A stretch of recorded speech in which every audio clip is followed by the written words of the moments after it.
All right, and we are live for this week's Modern Competitive League. Competitive Modern League, actually, is how I think it goes, and that definitely flows a lot better than Modern Competitive League.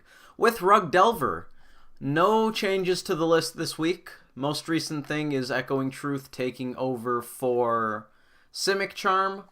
I think I like Echoing Truth more right now. I like the idea of Echoing Truth for sure. I don't know if it's actually any good as far as practicality goes, but I definitely like the idea of having something like Echoing Truth in the deck to bounce pesky non-land permanents. Ensnaring Bridge is the word. You can't bounce an Echoing Truth with an Echoing Truth. That doesn't work. Ensnaring Bridge, maybe a Planeswalker, something to that effect. Something pesky that people run, and if it's not good, you could just side it out. So I kind of like this, although I don't know if it's actually good. Simic Charm definitely is bad sometimes. That is something I have encountered quite a bit. So we're going to run the same list we usually run. I'm also working on Chart and Shoal some more. Let's just slide that over. These are too big. We are not going to be playing this list this week, but we might play it next week. It's fun. It's very tempo-esque because of Disrupting Shoal, obviously. We've got Chart, of course, to make up for Disrupting Shoal and gas us back up against, say, combo decks or sometimes mid-range decks. Generally, I think it's not very good against mid-range in Game 1 because I think this list runs 9 counterspells, I want to say. We got 4 here, 3 and 2, yeah. So 9 counterspells, all of which are pretty poor top decks. Curious Obsession I don't really like against mid-range and control as well. And we also lack Traverse for threat density in this list, so I think it's not great against mid-range. So in the sideboard for this list, we're going for more of just a bunch of haymakers for mid-range. We've got the Click, we've got the Blood Moons, Traverse in the sideboard here for a little extra threat density and to help us hit land drops. Huntmaster, Bloodbraid Elf could be okay, because I am boarding out pretty much all of the counter spells. I don't think I'm even leaving 1 or 2 in against mid-range with the current plan I was working with. So Bloodbraid out of the board might be good, and it's definitely a lot of fun in the couple of matches where I had it. This list is very heavily inspired from a list Mike Fawn is working on over at MTG Salvation in the Rug Delver thread. Feel free to go check it out and talk to people who also very much enjoy Rug Delver. I don't like where this list is at just yet. I don't think it covers aggro quite well enough, but I need to play more against aggro to find out. Anyways, we're running Old Faithful, which I guess isn't always faithful, but hopefully we will do adequately well and have some fun. Let's hop over into the league. That's enough about decks. We do not want to enter a tournament practice game. That would be kind of awkward. We would very quickly be conceding that. And join league, Rug Delver. We will be paying the 12 ticks, and let's hop into a match. Head back over to the collection so that we can see the deck. I am liking this Click more and more every game that I play with it. I like not having Click in the main board because I think it's just very bad against aggro decks. Especially for a deck like ours where we don't always hit our lands quite on time. I'm actually thinking of running an 18th land. You might have noticed that Chart and Shoal has the 18th land right now to make it easier to cast Chart in the mid game. Once you hit 3 or 4 land drops, that card gets much better than when you're on 2. And I also noticed playing against, I want to say it was Jund the other day in tournament practice, when we're stuck on 2 lands, it's not always great. I would much rather have at least 3. And it's a little hard to consistently hit 3 land drops with the build we have here. Even though we do have quite a few cantrips, which certainly helps. I think I would prefer if we had the 18th land. I'm not sure. So I'm not going to go ahead and make the change just yet, but I am cognizant of it. We are on the draw. This hand is okay. I don't love that I can't cast that Tarmogoyf, but we've got 2 lands, Tarfire, Delver, Bauble. It's pretty good. It's certainly not the worst we could have. Expedition map. Mono blue Tron. Alright, Serum Visions we're not going to cast right away. I want to get some pressure down even if they just repeal this.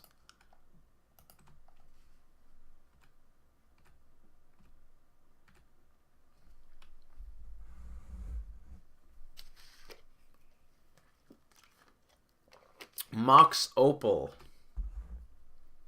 I don't remember if Blue Tron usually plays that. I'm considering the possibility that this is not Blue Tron. They might run Inventor's Fair, although that seems a little weird. Ensnaring Bridge, okay.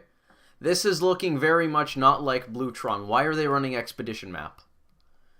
That is a very good question, Self. We have an Echoing Truth, so we actually can deal with that. I'm not sure why this is on 0. I think they're just trying to get a bunch of artifacts onto the board for... What's the Convoke mechanic, but for artifacts? Let's take a look at their top card, because I'm not really interested in transforming this. Regardlessly, we're just going to not have it transform, because once it does transform, we're not connecting anymore with that Delver.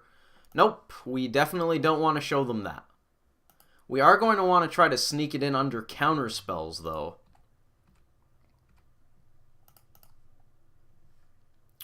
Mandrill seems actually very bad because we don't have the land yet, and Denial also seems bad since we don't know when we're going to be casting a green fatty. We have a lot of burn in our hand. If they were of invention for, what is it, Witchbane Orb, we're going to be in trouble. We are going to be firing off these burn spells at our earliest convenience to try to play around that. Inventor's Fair, also going to be a very big deal. Crucible of Worlds. Okay. I do not know what the opponent is up to. I'm just going to put that out there. I am very confused. Tesserator I don't think plays Expedition Map. Maybe it does. Dismember, that's going to be a bad one.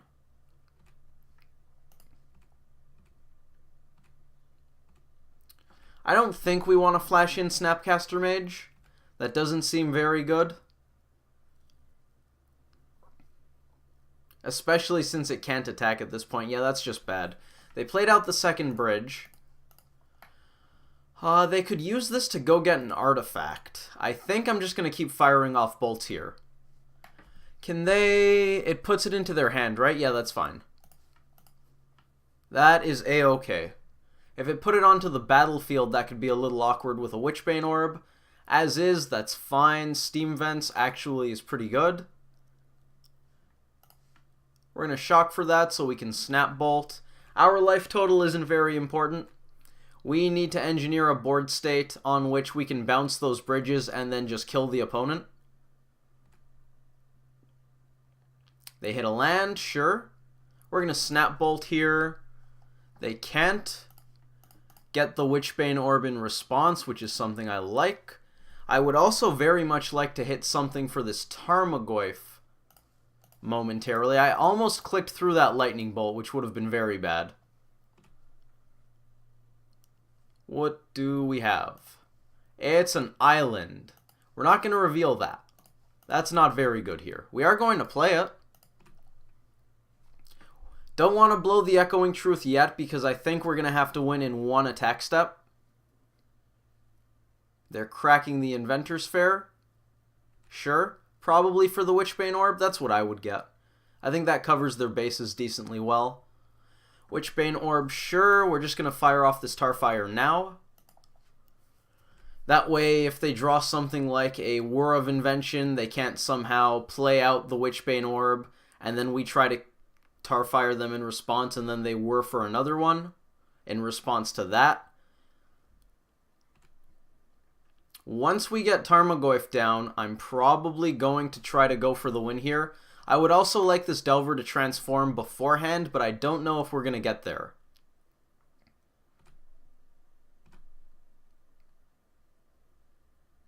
Delver of Secrets. Well, that actually makes our job slightly easier as far as taking out the opponent goes. They don't have any sort of clock, and that EE is on 0, which doesn't bother any of our cards. So I'm actually not that concerned with our position right now, although they can just use the Inventor's Fair repeatedly, which is a little annoying. Graph Digger's Cage doesn't bother me at this point. This might be the game where Echoing Truth shines, which is quite exciting. Academy Ruins, sure, that's going to recur artifacts, that's fine. If we can play this Goyf and transform these Delvers, we probably just go for it. Lightning Bolt, that doesn't do much. We could use it to put a creature in the bin to grow the Tarmogoyf, but that's not very good.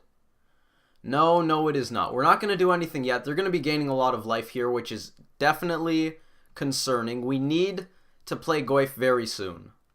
Very, very soon. Pretty soon we're not going to be able to win, I think, because they're just going to be gaining too much life off of that Inventor's Fair.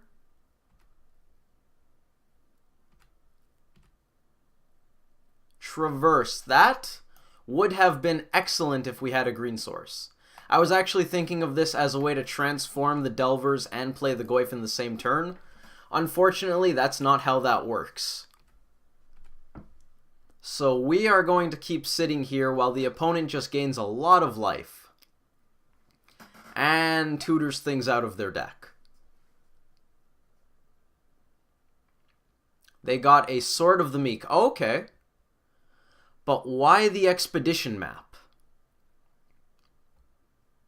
I understand everything except for the Expedition map. Sorceress Spyglass, I feel would name a... Do they know that we're playing green? They don't know we're playing green. We can get rid of these. The opponent knows about a Lightning Bolt. We'll leave that. They don't know we're on green. They think we're playing blue-red Delver. Oh, they get to look at our hand. They get to look at our hand. Well, the cat's out of the bag. I don't think we scoop in response to that. I think that's all fine. They have Sword of the Meek. They can use the Inventor's Fair to go get a... I'm going to figure out the name of it. Thopter Foundry. They can use the Inventor's Fair to tutor out a Thopter Foundry. They named Abandon Reason. Yep, that's fair. For anyone who doesn't know, there's a bit of a meme where with Pithing Needle or Sorcerer's Spyglass and those kinds of cards, you name Abandon Reason, sometimes Savage Beating, when the card you name doesn't matter whatsoever. In this case, I think the opponent should name a green fetch land, but that's up to them. Just for, I guess, it's not a very good joke, but it's a joke. Abandon Reason in that it doesn't matter, so there's no reason going into what you're picking. And then Savage Beating, if you're winning by quite a bit, you say that the opponent's being savagely beaten. Yeah, it's not that funny. Tarmogoyf is fairly small. Be nice if we could get a creature into the bin somehow. Spell Snare, actually really good. Academy Ruins makes that a lot worse, but it buys us a turn. We have 8 damage on the board here, and Goyf actually doesn't represent enough to finish off the opponent. They're going to Inventor's Fair pretty much every turn, I think. They got the Thopter Foundry, sure. That's the one we're going to Spell Snare because it puts the opponent back ever so slightly more. Sword of the Meek comes back from the graveyard without them having to fiddle around with the Academy Ruins.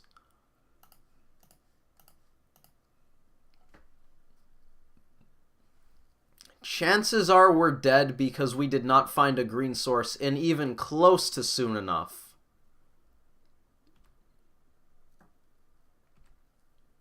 Well, that's a green source, so we're going to try. We are going to... Oh my. If we hit another green source... Oh, there wasn't a land in the bin? That's fantastic. If we hit another green source, we can traverse Nux and give it haste, and that means boom. Unfortunately, the opponent is going to make a lot of Thopters here. I don't think we can fight through all of this. Our life total isn't very important, but I don't believe we can stop the opponent at this point. We can dismember a token and bolt another token. That, however, is not very productive. That is not very good at all. I believe we lost this game by a turn.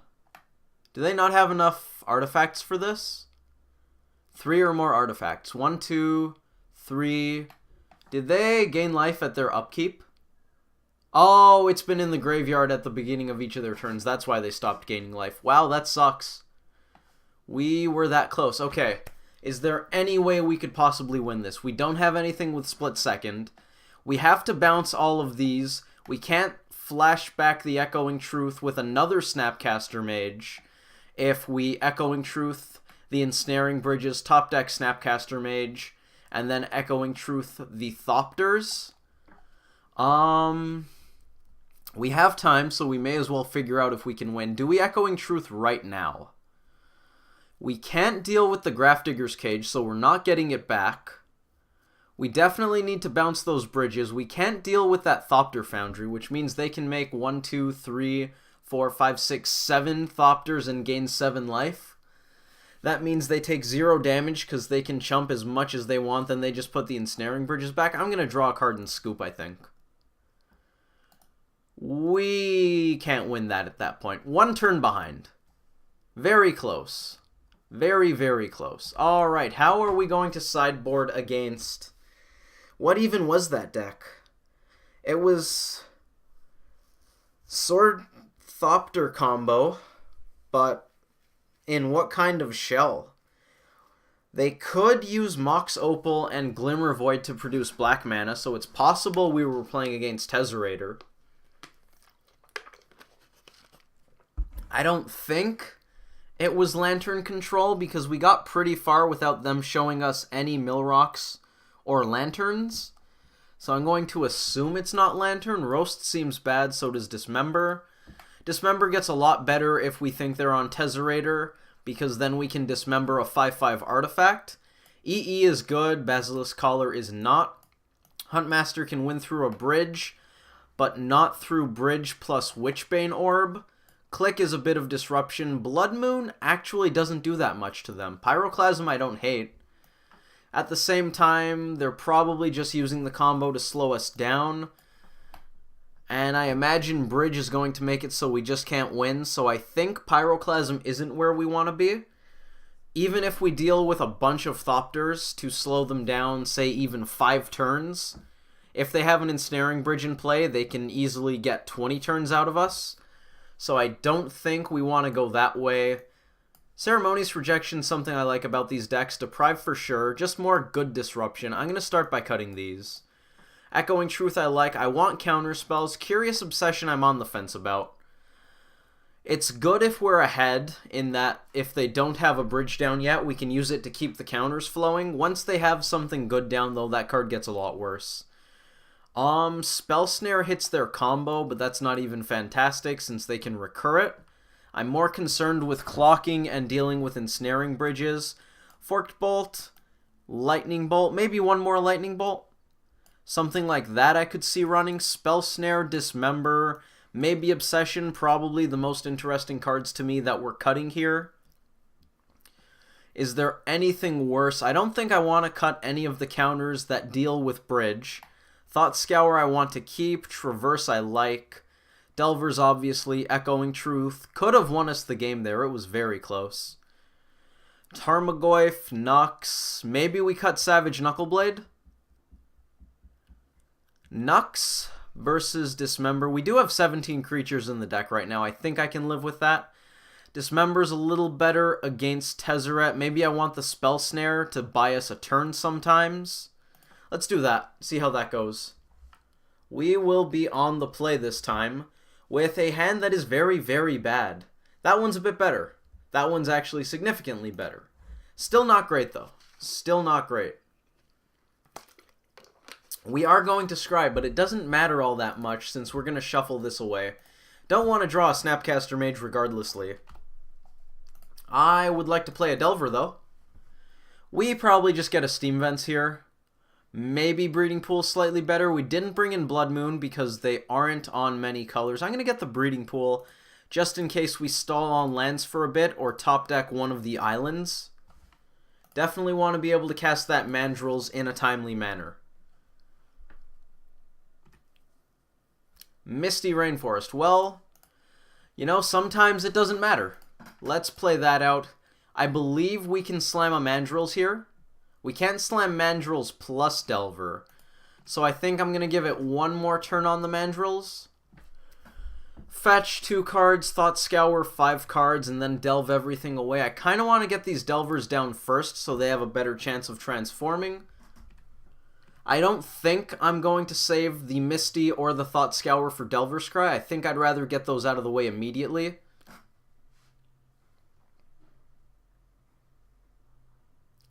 What do we got, opponent? Chalice on 0.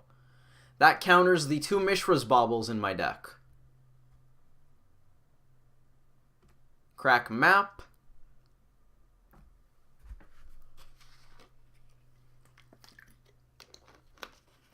Darksteel Citadel, sure.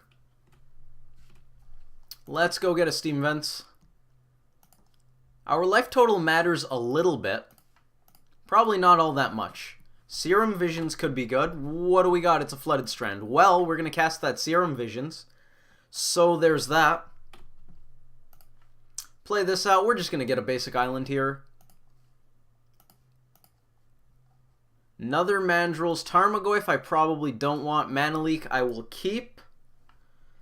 Let's swing in for 2. Cast a Hooting Mandrills and hope the opponent does not slam an Ensnaring Bridge on exactly this turn. I'm going to pretend that we have Stubborn Denial up in addition, just in case they feel like playing around that. Sorcery, land, or creature. The opponent didn't seem to deal with a lot of our creatures, so I'm going to assume that Click is something we're going to want in the graveyard here.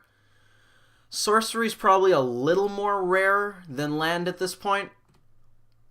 We went through 3 fetch lands, I believe. Yeah. And we milled 1. That smells like a bridge. It's a bridge. Okay. We are in for a very long game, folks. Let's show off this Mana Leak. We are going to punch the opponent in the face, so that's a good thing. That is a very good... Hey, cool. Guess they couldn't beat the Mana Leak. That's fantastic. Let's head over to Game 3. Do I like this? I don't know. I still don't really know what the opponent's on. Is it Tezzerator? Is it just Thopter Sword? Is it... It's not Lantern. If it turns out the opponent's on Lantern, I'm going to be very upset that we didn't know about it for 2 games. There's no way Lantern plays Chalice. Chalice on 1 shuts Lantern off very hard. So I'm going to assume Mono Blue Thopter Sword? I mean, I know Rogue decks exist. I'm playing Rogue Delver. We don't exactly expect common decks, but Mono Blue Thopter Sword I don't think is anything I have ever heard of. You gotta at least play black or white. They definitely can produce black or white because of the Thopter Foundry. I think they've been tapping for white mana with their multicolor lands, but I don't think that actually gives us any hints because white would be at the top since the mana abilities are in Wooburg order, white, blue, black, red, green. I think I like this. We have Rejection. Maybe I don't want this Snare. Chalice on 1 makes me a little happier to have the Spell Snare in my deck, especially since we're on the draw. Maybe that's something I want to consider. I think I like my threat base. If anything, I would cut one of these Huntmasters just because they're going to have a bit of an easier time getting a Witchbane Orb down on the play. Is there anything I actually like? I don't think Bolt really is worth it. Nux, still kind of slow. We would have punched the opponent for 10. They would have gone down to 7 that game. And I guess they just couldn't get 3 cards out of their hand after they draw and have 6 cards. No, they would have to get 4 cards out of their hand so that we couldn't attack with anything because of those aberrations having only 3 power. Pyroclasm I still don't like. Bolt, Forked Bolt technically has some consideration because it can kill 2 Thopter tokens, but I don't think that's a huge deal. Blood Moon seems not great. They have Mox Opal, so Blood Moon doesn't even cut them off of Thopter Foundry. Anger seems pitiful. Dismember we haven't seen Tezzeret yet for, or even Spellskite, or something to that effect. Spreading Seas could be okay. Do I want Spreading Seas over Spell Snare? That's something. We can Season Academy Ruins. That's definitely better than hitting something with Blood Moon, given how slow Blood Moon's going to be and how much it's going to cut us off. Do I want to cut the Spell Snare? They don't have that many 2s. They do have 2s. I'm going to do it. Let's run it. I think that might be ever so slightly better. I really don't know.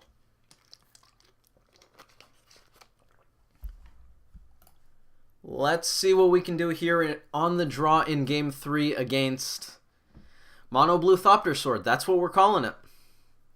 That's what it is. Well, we've got 4 lands. We've got a Stubborn Denial. We have a Huntmaster. So, we have Blood Moon mana, even though we don't care at all about that. I think this hand is just atrocious. It's going to be ungodly slow. We might counter the first bridge. Besides that, we're in terrible shape, so I think that one's worth mulliganing.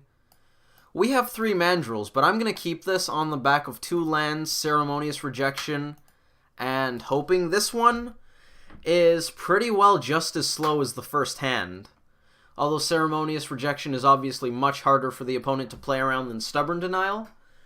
However, we're already at 6, and going to 5 is a lot harder to swallow than going to 6 when you're mulliganing to find an aggressive hand.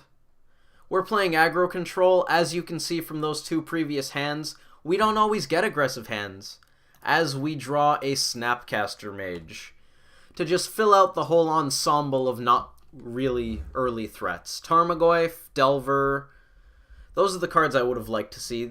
To be fair, we only run 4 of each. We aren't close to guaranteed to see them. Well, we are going to pay shock. We can play an 0-1 Tarmogoyf, or we can hold up Rejection and flash in a Snapcaster Mage. They have a Welding Jar on board already, so if they go land bridge, and we don't have a counter up, we need to find the one-off Echoing Truth to get rid of the bridges. That seems very difficult, so I don't really want to tap out for Goyf. Then again, we have the Snapcaster Mage as a flash beater. I can live with that. If we didn't have Snapcaster Mage, I probably slam Goyf and hope for the best.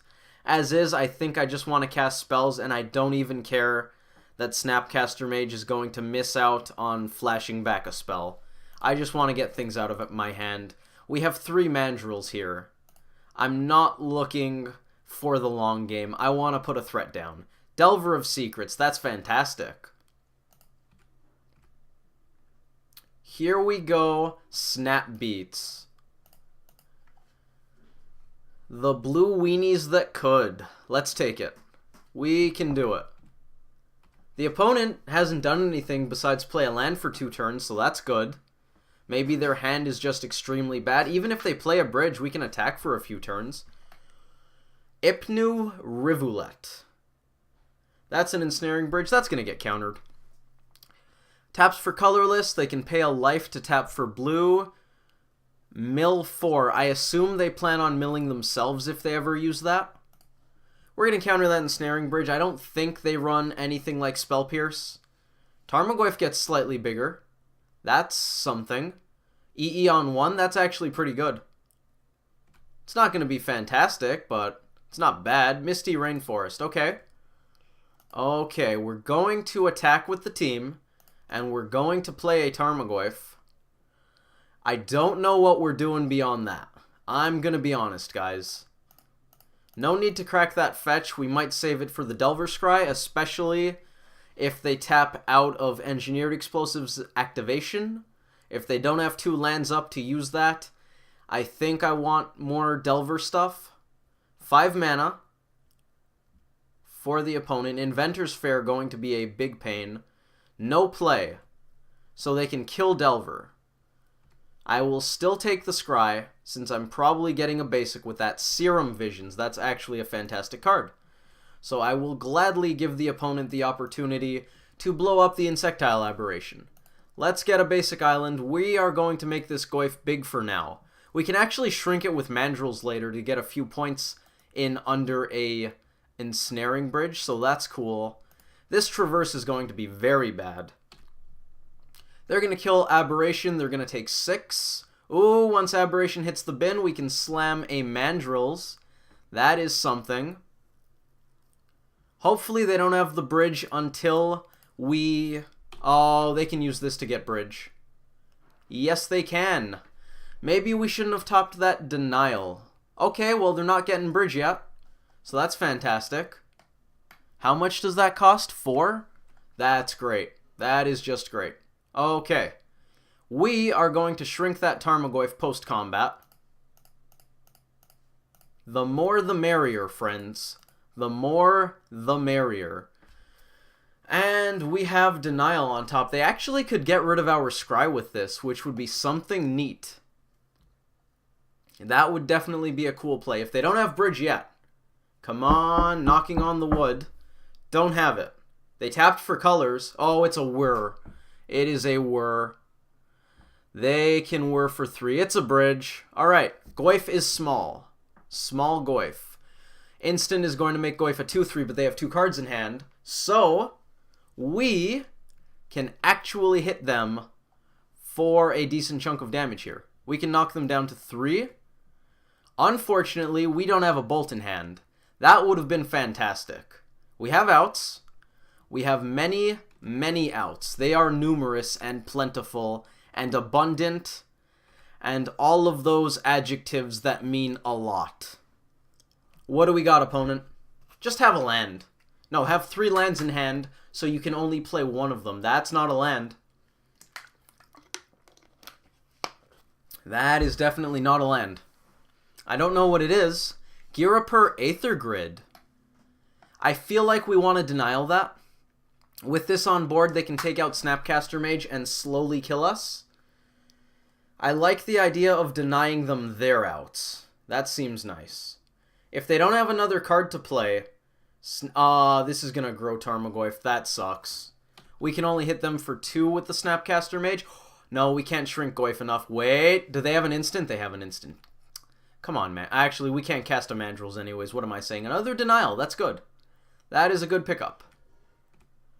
We probably play out the Tarmogoyf just because we can. Any chance they're playing Remand? Seems 0. I don't think we need to hold up this much mana. Lightning Bolt still looking very good off the top. So is Tarfire actually in this spot.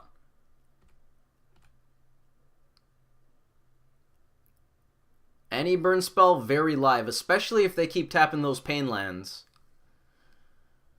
We have stuff. 3 mana. What do you got? 4 mana. Ooh, is it a Whir or a Witchbane Orb? We probably counter both. I believe we have to counter this just so that our bolts are live. Don't think there's a way around that. Oh, they were able to get another card out of their hand. Wait for it. Yup. Chalice on 1. Ooh, that's good. That is very good against us. Ancient Grudge. Hey, we did it. Good job, folks. Red, blue. They're going to regenerate it. We're going to flash it back. We are going to swing with the team. And we will rejoice in the fact that Ensnaring Bridge did not get us this day.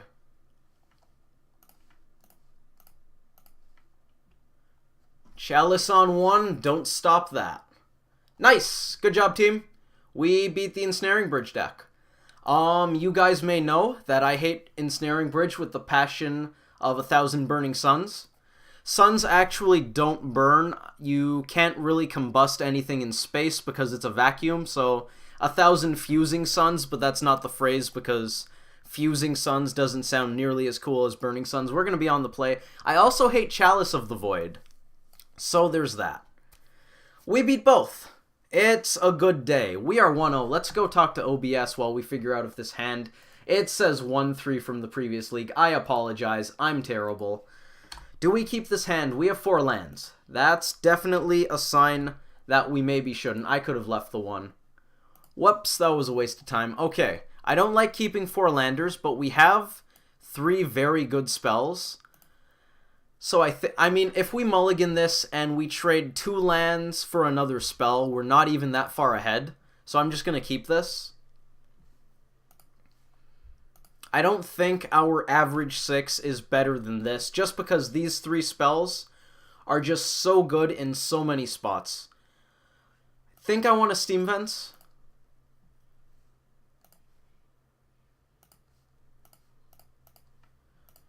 Delver and Tarmogoyf are good against pretty much any deck you can think of. Lightning Bolt is bad against a few. What do we have here? A bird?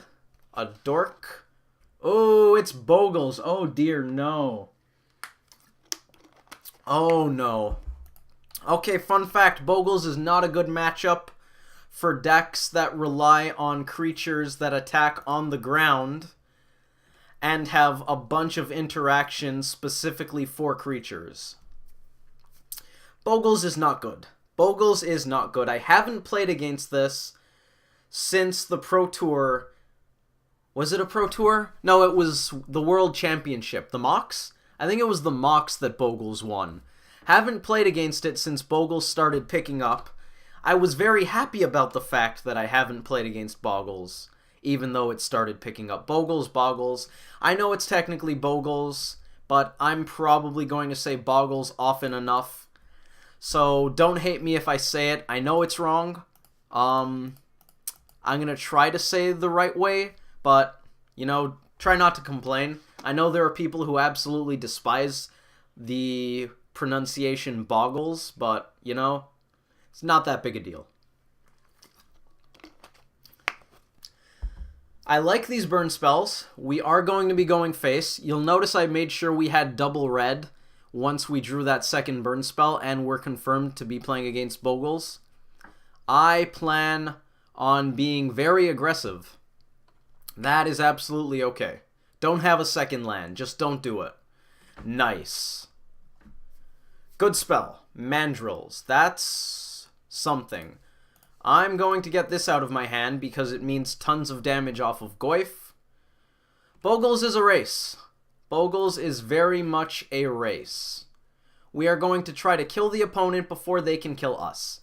Unfortunately for us, we cannot play Mandrills this turn, so I'm just going to drop that tapped.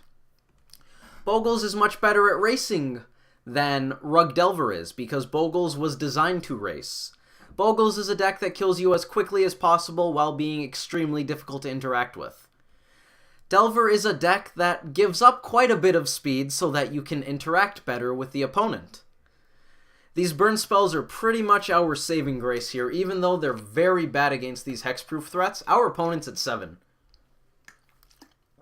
I'm pretty happy about that. If they don't get lifelink or vigilance, we're in a pretty good spot. If they get lifelink and or vigilance, we are no longer in a pretty good spot. Griff's Boon, and it has flying. You got it. It's just a 3-2. It's fine. It's got an Umbra, so even if we have a way to kill it, it's going to be very annoying. Not lifelink, not vigilance, knock on wood. Just don't do it, opponent. It's just not in your best interest. They also took 1 off of the Horizon Canopy, so if they don't have lifelink here, Bolt and Snapcaster Mage are both lethal off the top. What do we got? It's green. It's Rancor. They probably aren't attacking. That means we win. They are tapped out. Flying, Reach, Trample. None of these give the ability to gain life. I am going to bolt you, sir, and very much enjoy that I successfully raced Bogles in Game 1. Wow. That just doesn't happen. Good job, team. Alright, how are we going to sideboard against Bogles? I do have a plan for this. I apologize because I forgot to bring up the sideboard sheet beforehand, so you guys are going to get a nice... Oh, I kept Excel on the right side last time I closed it. Look at me, we just have File Explorer. That's fantastic. Where is Bogles on this list? There we go. What are we cutting? Lots of interaction. Snapcaster Mage is a bit slow, so we're going to trim that. Nux also a bit slow. Often their creatures end up with protection from other creatures, which means attacking and blocking is very bad. Now, I don't know if this is actually a good idea, but my plan includes cutting 4 of our 7 burn spells, We saw in that game that burn spells were actually quite good. We're going to cut Roast and Dismember because they're hot garbage against anything not named Dryad Arbor or Core Spirit Dancer. And we're going to drop one Spell Snare. Why one, Self? I don't know why I decided on one. I probably had just enough room, I guess. Revelry is good. Revelry blows up enchantments. That's a way to blow them out. Blood Moon, also good. They run not a lot of basics. Anger, Pyroclasm, Spreading Seas. I don't know if sweepers are actually good against Bogles, but I like the idea of killing their dude before it can... You know what? I'm going to take out Anger on the draw, and I'll bring it in on the play. That's probably going to be too slow. EE is a house against this deck, especially if they don't have one of the Umbras down. And we're going to get Basilisk Collar so we can try to fight them on the keyword front. Now, I might want this Lightning Bolt. I think that's the only thing here that I actually might want. Okay. So this is our 61st best card, most likely. Obsession probably helps us in the race, so I kind of like that. We're going to be using Obsession and Basilisk Collar to be a very bad Bogles deck. Think we cut one of the Spell Snares still. It's good against... It's either Daybreak Coronet or the other one. They have one very good 2 CMC enchantment. I think cutting one Spell Snare is fine. Let's do that. I'm going to run this. I don't know if it's going to be any good.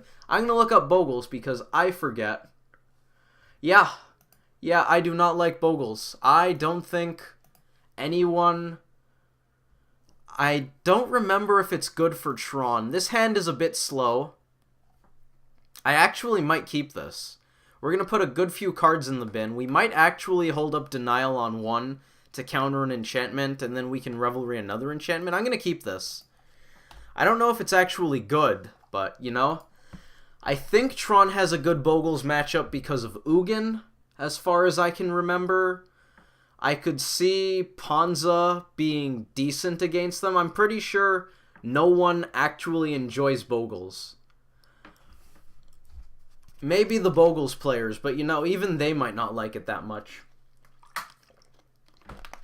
Now, yeah, I could see that, trimming a Serum Visions for something else. We might do that post board when we're on the play, actually. That's not a bad idea. Our opponent went Lango. Bogles runs 4 2 CMC threats, Core Spirit Dancer, 8 1 CMC threats, Slippery Bogle, the Namesake, and Glade Cover Scout, and a Dryad Arbor to fetch out against Liliana of the Veil decks. That's its threat base. Our opponent did not play a threat on one.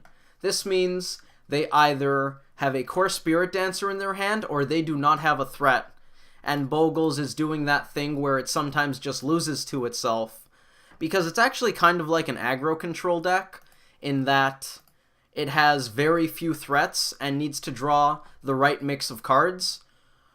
We have a Blood Moon that we could keep, and the opponent has not played anything yet. Am I being greedy by keeping this on top? We need Blood Moon, and we need to crack one of these fetches. That seems difficult. I'm going to throw it underneath the Foothills, because I probably want the Foothills more.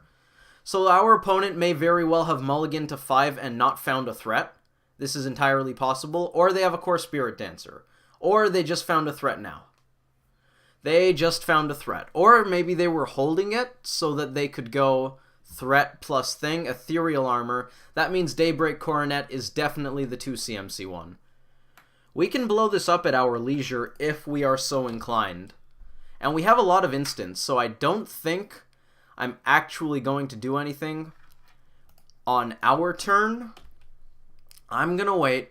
If we can slow down this Bogle and then draw the Blood Moon, we are going to actually be in very good shape. They hit their third land, which is definitely bad for us. Means we can't counter a Daybreak Coronet. Okay. They shocked and didn't play any enchantments. Anyone else think that's extremely sketchy? Are we going straight to the end step? We are. I'm going to assume that our Bogles opponent is not on Mana Tithe, and I'm going to slam Blood Moon. Let's get a basic forest.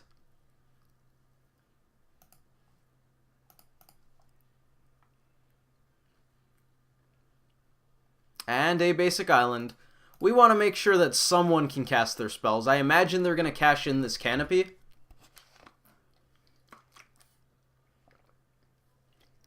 Do they have something?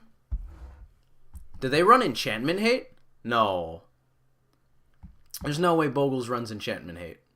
Does Bogles run Enchantment Hate? Are they floating mana for things? Should I be concerned? I'm feeling concerned, chat.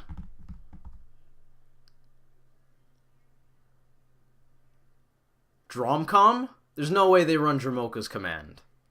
Wear Tear? Dromcom. Wow. They run Dromcom. Huh. Huh. I guess that's why they held up mana. Did they expect us to board in Blood Moon? Is our opponent experienced in the Rug Delver matchup? Are you guys close to as confused as I am right now? Daybreak Coronet probably. Don't have an enchantment. Don't have an enchantment. We can still take this if they don't have an enchantment. Come on. We can do it. Alright. Fun fact about Daybreak Coronet. It can only enchant a creature with another aura attached to it. Serum Vision. So we're not going to be able to play out the Mandrills just yet. Oh, no. We do not blow up the Daybreak Coronet. We blow up the Ethereal Armor so that Daybreak Coronet is no longer enchanting a creature with another aura on it, and therefore can no longer enchant it. I believe we just want a Visions here, since we can't play out Mandrills anyways. Delver, probably what we want. Yeah, we only have the one green source. I'm going to bottom this Mandrills. Yeah, that's true, Temur Moon. That is true.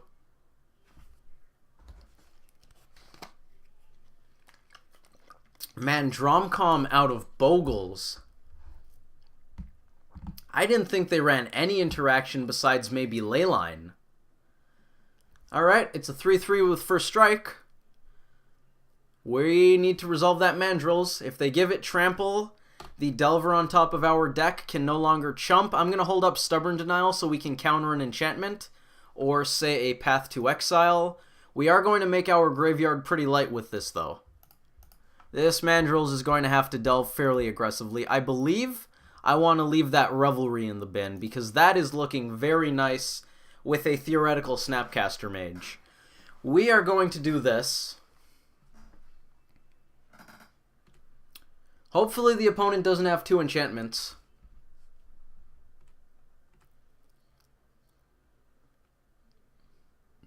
Path needs to be countered, unfortunately.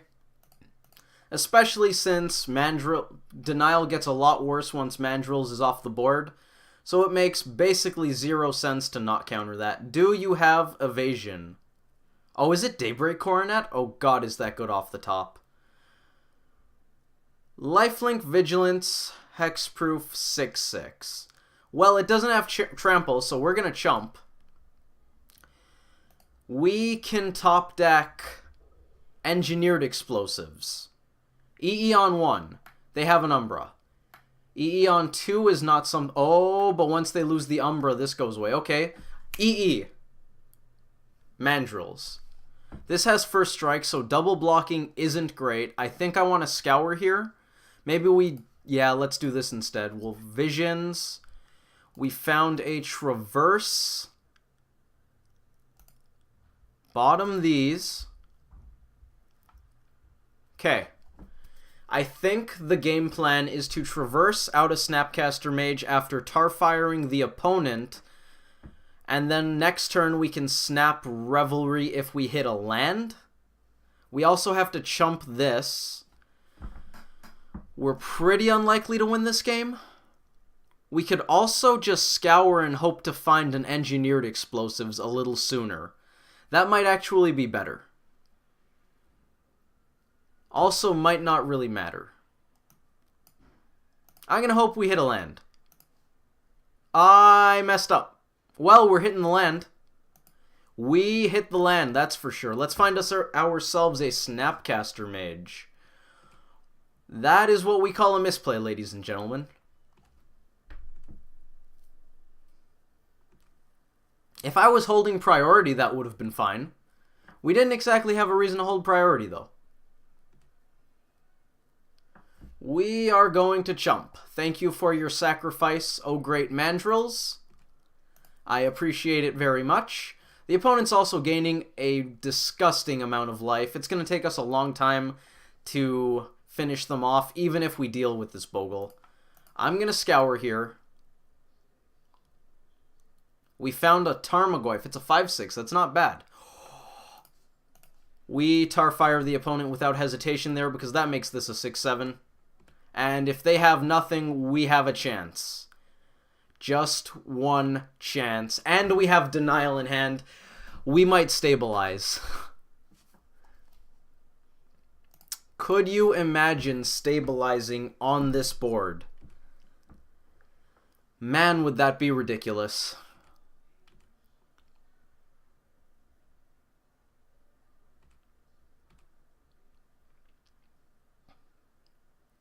What do we got? It's a Rancor. We have to counter that. Otherwise, well, things are going to go pretty badly for the Tarmogoyf here. Goyf will go down. The Bogle will not quite go down. Thanks to this Umbra. The Bogle will get smaller, but it will not die. And since the Rancor would be on it, it wouldn't even lose the Daybreak Coronet. Once we do deal with the Bogle, they get Rancor back. We are treading water. That is a very good way to describe this scenario. We are treading some very nice water. Snapcaster Mage and EE looking very good here as top decks. Blood Moon actually not the worst. I think we want to play out the Mandrills as well. However, I don't want to lose any card types that are redundant with theirs, so I'm going to do some math before I cast anything. They have Enchantment, Instant, Land. Enchantment, Instant, and Land. So we're going to delve 2 Scours, 2 Creatures, and we have tons of Visions. That's fantastic. Scour, Scour. We have an abundance of card types in this graveyard. An abundance of cards of the same type. Their white cards are off. We are not going to attack, thanks. Alright, Snapcaster Mage, still good. EE, still good. They found Gladecover Scout. That's not great for us, but it's okay. What do we got? Tarfire. Okay. Now this is a little awkward because we can't attack with the Tarmogoyf, given that they then get to attack with the Bogle and gain as much life as we dealt them damage. And we can't attack with the Mandrills because this is a first strike with hexproof. So they have 2 ways to get around us finishing it off with burn spells. For one, the Mandrills won't do any damage to it, and for the second point, the burn spell can't do any damage to it either. So we're going to keep passing the turn here and bolting the opponent in the face. Not Rancor. Spider Umbra. That's not good.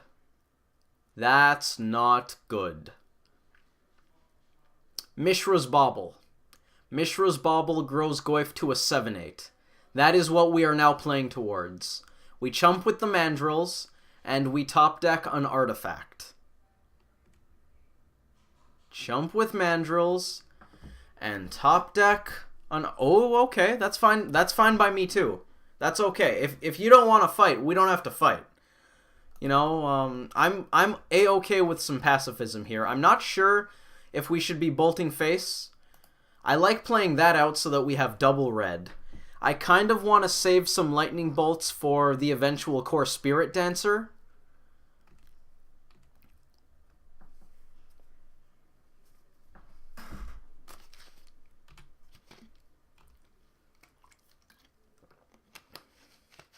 I mean, hey, if the opponent doesn't want to attack here, I am all for us not fighting.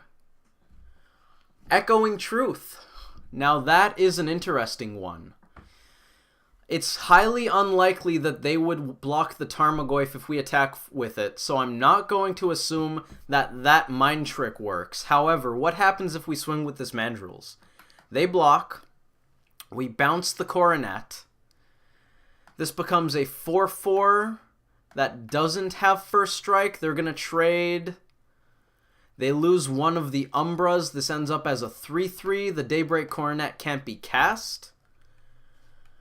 I kind of want to do that. I'm also okay, I think, with passing the turn because I really want to see the opponent throw a Rancor or something on their Bogle, swing with it, and then just totally get blown out by the Echoing Truth.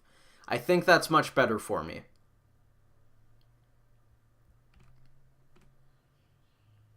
Echoing Truth, looking better again than Simic Charm for the moment. Delver of Secrets, this doesn't have reach. That's a fantastic draw. I mean, they have 32 life, so we're going to be here a while, but you know what? If there ever was a one-drop that could, it was the Delver of Secrets. Our opponent, I assume, has a lot of white cards in hand. Now they might want to start getting in there because we do have a clock. What do we got? Mishra's Bauble. Well, that's going to help the Delver transform, and it's also going to make this a 7/8 like I mentioned earlier. We're going to keep passing the turn. I don't want to rush things here. The opponent's got a lot of life. We're going to be here a while. I don't think we're going to be here quite long enough to deck ourselves, but we are going to be here a while. Let's transform this Delver if we could. Basilisk Collar? Oh my lord. Oh my lord. Spell Snare? Yes, please. Did you guys want to see a Lightning Helix Delver? Is that something you're interested in? Anybody excited for the Lightning Helix Delver? This has reach. Whoops. Am I okay with that? They would lose an Umbra? I'm not really happy with that. I think I'm going to put it on the Mandrills. We lose Mandrills for an Umbra? That's tricky. Oh, we could put it on the Mandrills and then use the Echoing Truth. Oh, yeah. I think that's the line. I want to leave the Tarmogoyf back just in case. This has first strike, but it won't have first strike once we bounce this Daybreak Coronet. That is correct. Alright, let's do. The opponent actually might not want to block here, since this pretty well telegraphs that we have something good. But at the same time, if they let this connect repeatedly, they're probably in bad shape. We're going to get rid of this. If they had exactly one enchantment on that Bogle, we would have gotten rid of it. It still has first strike. I'm bad at Magic. I apologize. That's my fault. Forgot about the Hyena Umbra. Well, they can't cast the Coronet, so we have that going for us. We have that going for us. Temple Garden. That doesn't scare me. This Blood Moon and this Tarmogoyf are exactly what's keeping us alive right now. No doubt about it.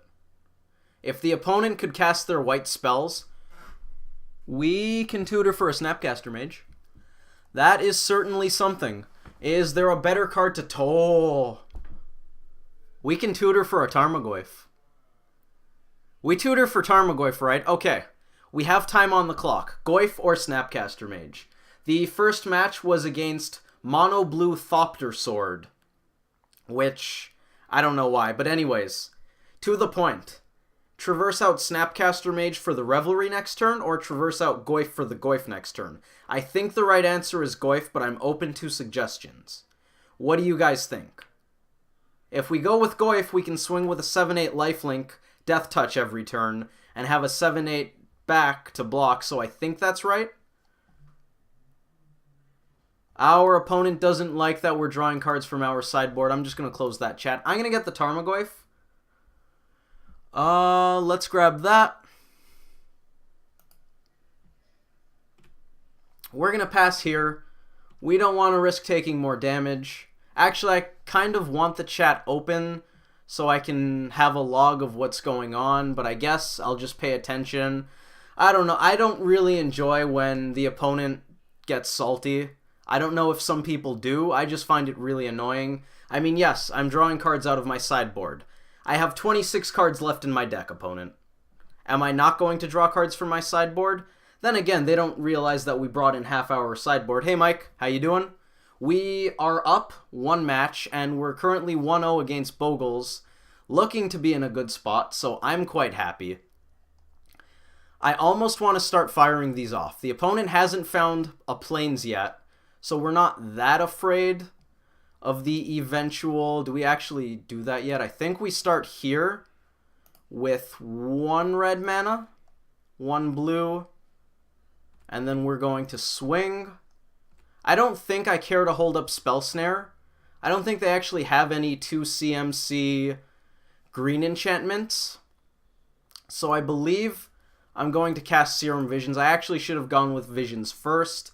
Obsession means we draw more cards. We found the EE. Well, that's just going to piss our opponent off completely. Then again, they did ask us to draw more sideboard cards, so, you know, we're just doing what they wanted. I apologize if I'm rambling and harping on the point, but I find it just really, I don't know, ill-mannered when people complain about other people's draws.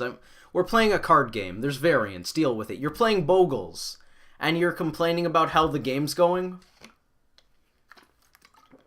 Apologies to any Bogles players who get offended by that, but, you know, we're not going to read that. I don't care.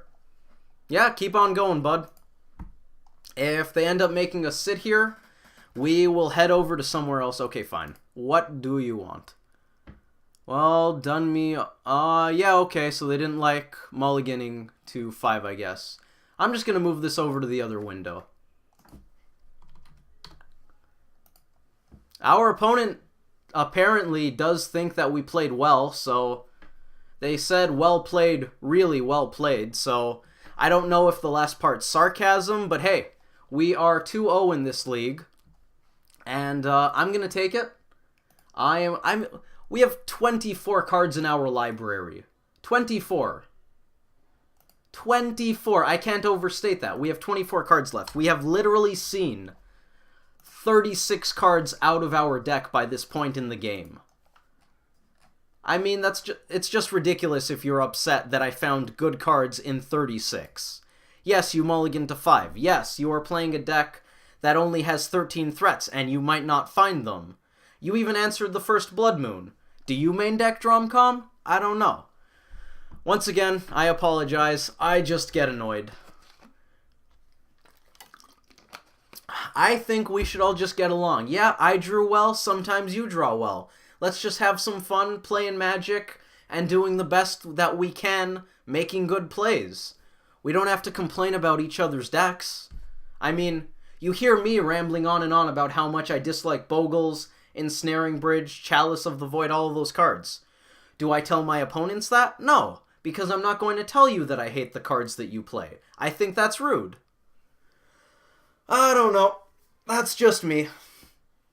Anyways, we're heading into match 3 with Rug Delver. Okay, well, I was going to pull up the list. The Bogles player got me worked up enough that I did not pull up the list. We are on the play. Let's bring this chat back. Maybe this opponent will be more fun to chat with. How good is this hand? Okay, we capped a 4-lander in game 1 against Bogles because we had Delver, Bolt, Tarmogoyf, and 4 lands. This hand, this is not the same hand. Snapcaster Mage and Thought Scour in a 4-land hand are very different than Delver and Bolt. Echoing Truth. We are going to shuffle this away so it doesn't matter. I don't know if I want to be conscientious of burn and get a basic island. I think I do, just because we have a lot of blue cards here, so I think I'm going to hedge while I can. There's not a big downside to not getting a shock there. By the way, thanks to everybody who came by to join me this week on the stream. Ooh, humans, that's fun. Or anybody who's watching the... Oh, yes. Yes, please, the recording on YouTube. I appreciate it a lot. I very much enjoy playing Magic, talking about Magic, and hanging out with anybody who feels like coming by. And, of course, I also enjoy taking out Champions of the Parish and hitting in for 3 with Delver of Secrets and casting Thought Scour on the end step so we can follow up with Hooting Mandrills. These are all things that I fundamentally like quite a bit.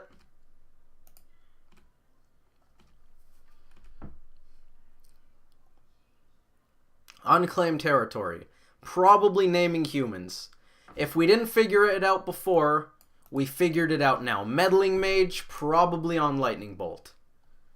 Maybe a Thalia. In response, we're just going to get this out of our hand. We found another land. We milled the forest, which is very relevant. We found Curious Obsession. We can cast Mandrills plus Obsession, which I think is something I want to do. The opponent might Reflector Mage this back to our hand, which means this goes away too, but we get to hit them for a lot, and we get to have a Mandrills in play, which I think is something I like. I might... Oh, I shouldn't have played this yet, in case we draw the Steam Vents, because I want to fetch out a Steam Vents right now. Okay, well that was a slight misplay. We're going to fetch first at this point. Let's get the Steam Vents. We're going to equip this, pay the fine, in for 4, draw a card, attacking the opponent with 4 power creatures, and drawing cards are 2 things I like quite a bit as well. Although I have to say, I don't think I enjoy drawing cards quite as much as the average Magic player, just because I am very big on tempo. Instant is pretty easy for us to take out of the graveyard since we run quite a few of them. This Mana Leak's going to be very bad. Well, actually, they haven't found Vial or Cavern of Souls, so it's not even the worst. I'm full on expecting Reflector Mage here. They might actually bounce the Mandrills. No, they go for the Delver. I like that. I like that. Doesn't let them get aggressive, but it slows me down quite a bit. We didn't hit a land, which means we can't go Delver plus Roast. I think I want to start off by attacking in case they want to trade their board for my Mandrills. I also definitely want to get my damage in while I can. I don't think I'm playing out this Delver of Secrets since I can only cast 1 spell this turn because of that Thalia, so I think it's just going to be Nux. We might end up roasting something next turn. Let's see what the opponent has. I actually think that our Game 1 matchup versus humans is quite poor because of all the Mana Leaks, Spell Snares, Stubborn Denials we have. I agree. I mean, I have the 5-0 dream every league that we play until we eventually get crushed. But yeah, we're currently 2-0, so let's do it. Knock on wood. We're going to get there, chat. This is our week. Champion of the Parish. I actually kind of like that because I was a little scared of their big 3s. Oh, Phantasmal Image is very good. Reflector Mage? Aw, jeez. That is very good. On the bright side, we get to roast something. They made us pick up Nux. I think that's actually just wrong. I guess Nux is a lot easier for us to attack in with. But if we swing and grow the Nux, I mean, they could just choose to not block. Tarmogoyf. We can Goyf plus Delver. That is enticing. We can, okay. Let's work it out. We swing with the Hooting Mandrills. They almost certainly double block. We eat the... I actually don't know. I assume I would take out the Champion of the Parish. Do I want to make that trade? Probably not. This looks like a pretty decent blocker if they don't have another Reflector Mage or Phantasmal Image. Okay. See, you say at least it's not another Tron League. But did you see the one on YouTube where I played against Tron for the first 4 matches? Because I was freaking out for that one. I think it's just Goyf plus Delver go. I think we have to play the long game here. If they have another Reflector Mage, we're in bad shape. We do a pretty good job of blocking right now, though. So I think I like hoping for the Delver to transform, and we can still roast something. That is definitely an option. Mantis Rider, notably, cannot be roasted. But, you know, their other threats besides Freebooter do not fly. Yeah. Tron. I did not enjoy that. I mean, we won the first 3, although to be fair, the 3rd Tron player mysteriously scooped while they were winning. I imagine they just had something they had to go do, I don't know. So, I mean, the league didn't go that poorly, but we played against Tron for the first 4 matches, so regardlessly, I was not pleased. I was not pleased. Our opponent is thinking about stuff. About what, I could not say, but they are thinking about stuff. What should we be thinking about right now? How bad this mana leak is? Maybe. That's pretty well never getting cast. Our entire hand besides it is sorcery speed, and it takes our entire turn to hold up mana leak. Plus, they could top deck a Cavern of Souls at any moment. Holding up leak just seems bad. Malcontent? No, Mantis Rider, okay. That... Should I be more scared of Mantis Rider? Or less scared of Mantis Rider than Kessig Malcontents? I don't actually know. Malcontents domes us for 5 right off the bat, so that's pretty scary. Then we go to 4, we block 3 of these. We actually aren't in that bad shape if they had a Malcontents. Mantis Rider, I think, is worse for us. They Mantis Rider, it has Vigilance. If Mantis Rider didn't have Vigilance, it would be a much worse Magic card.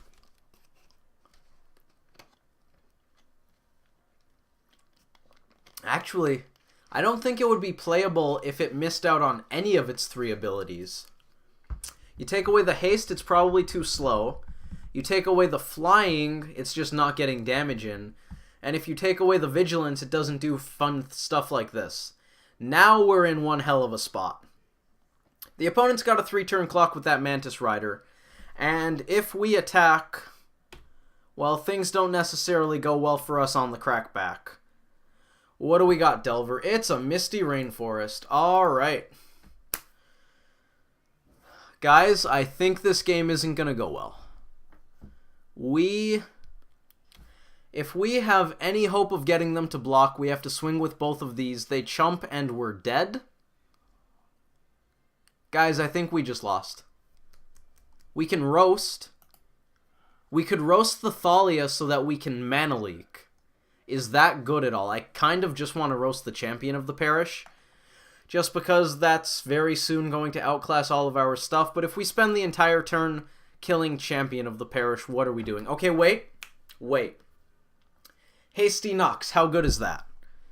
Hasty Nux, they have to block 2 dudes, block, and we're dead. Okay, so Hasty Nux isn't very good. Mana Leak plus Roast. We roast Thalia, and then I think we just wait. As bad as that is, we just can't do anything. We swing with the team, except Delver. They probably double block a little bit, deal with some stuff. Probably double block Mandrills, chump the Goyf, and then we can roast a dude. If we roast the Thalia, we can roast and leak by cracking the fetch. I don't exactly want to roast the Thalia, but it's an option. And I think if we have even the slightest chance of winning this game, we're considering every single line. So playing Nux and attacking is bad. If we play Nux and hope to block, we're probably in about as poor shape. I honestly kind of want to just swing with the team and hope their blocks aren't very good. We're taking 3 for sure. Now they could actually just take a hit off of one of these guys. Oh yeah, you're right, my math's off.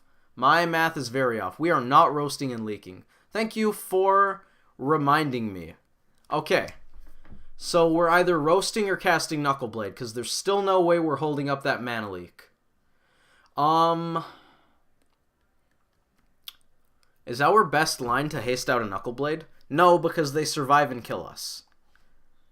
Is our best line to swing with these 2 and play the Knuckleblade to block? We chump with this and Knuckleblade. We chump 2 guys. They have to block at least 1 dude, which means if we play the Knuckleblade to block, we don't take 1 off this fetch, and we go to 1. Because we can block 1 dude. Okay, we swing with these 2. They block 1 guy. They let the Mandrills hit for 4, and they chump the Goyf with, say, this Reflector Mage. They have these 4 dudes who can now attack. These 3 plus the Mantis Rider. We block with Delver. We block with Nux. 2 get blocked. We take 3 off of the Mantis, Nux, and try to live to see another card. So we're blocking with the Nux. Do you think we should attack with anything? Because we're definitely not killing them, but I think we need to force them to make some blocks here.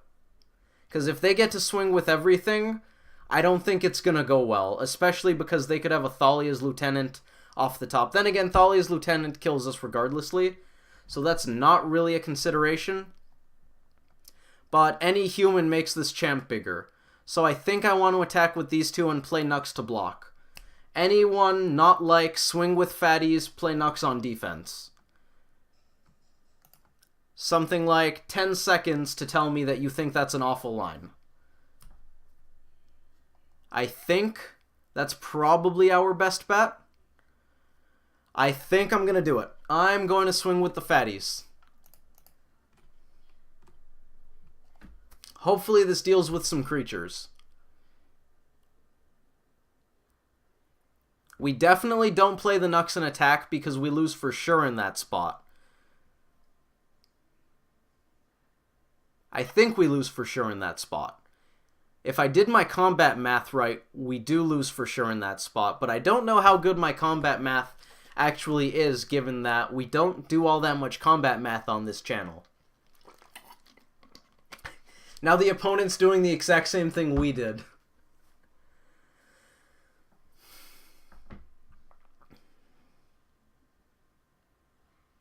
Okay, that's fair. Oh, wow. Yeah, they're playing around something like Tarfire. I like that. We are going to kill that.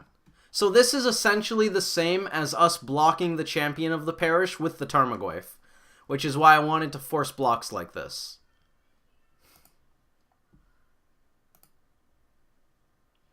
Debatable that we no, Roast does not grow anything. I'm going to play this guy.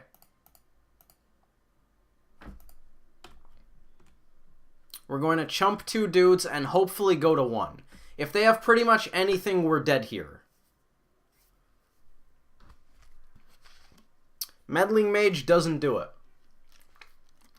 They don't know what our hand is. Roast is live.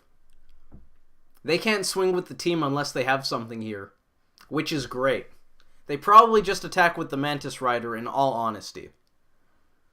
Meddling Mage on Bolt, I like. Second Meddling Mage, maybe Tarfire.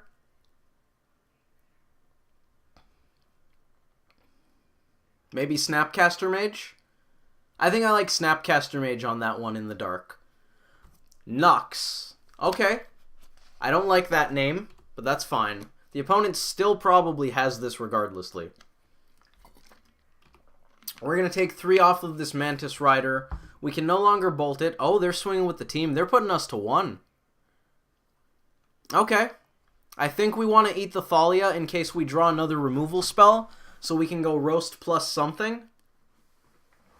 No, just the 3. Okay. That is... I think that's our opponent's best attack here.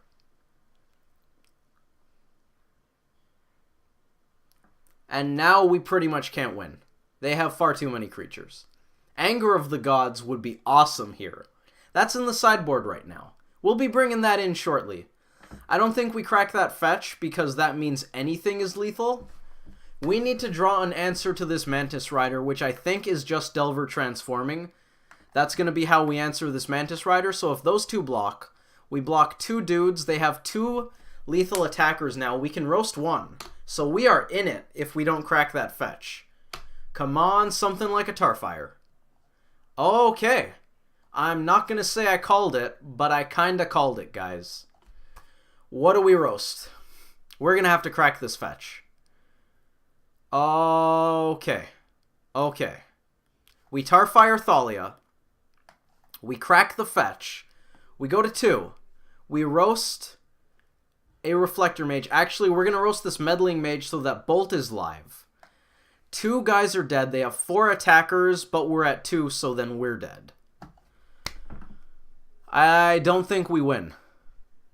Thalia does too much work for us to win, I believe.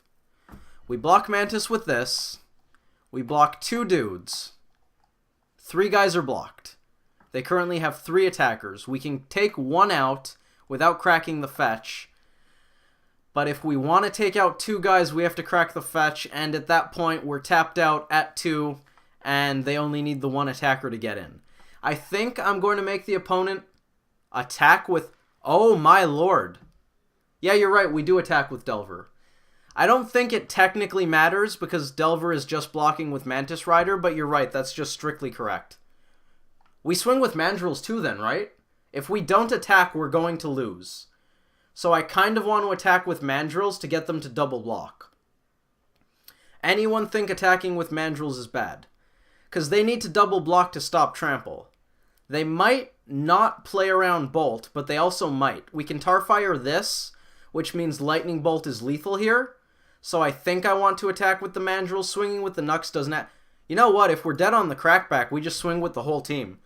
Anyone think we should hold back to block? Because I did the math, and we're dead if we don't attack with something.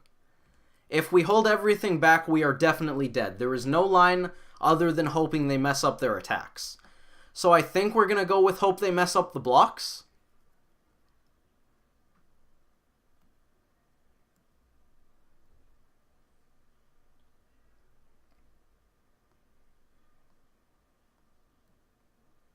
They might have just messed up their blocks, guys.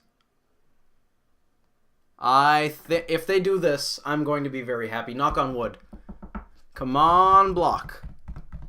We are going to throw that Reflector Mage on the Mandrills to the back. Take out both Reflector Mages with it. Roast the Thalia and not crack that fetch because we're going to be at 1 life. Of course, Mantis Rider and Malcontents are both lethal off the top at that point. But there's a chance, just 1 chance, and we will still have a Savage Knuckleblade in play with a Roast in hand. They are definitely blocking the Knuckleblade. Oh no, they're thinking. They put their thinking cap on, chat. They equipped the thinking cap. They have to block Nux. You can't not block Nux, opponent. Yes, okay. That, I think, is a very good block on their part. Very bad for us. I believe this means we can't win. I think they found it, guys. I think they found it. We Tarfire one of those Reflector Mages to finish off everything that's blocking, but then they have 2 guys, and we can't roast without cracking that fetch, so we're back to where we were if we were the ones blocking. So I think the opponent found the line. They're just finishing it off by doing some combat math and sitting through visualizing it.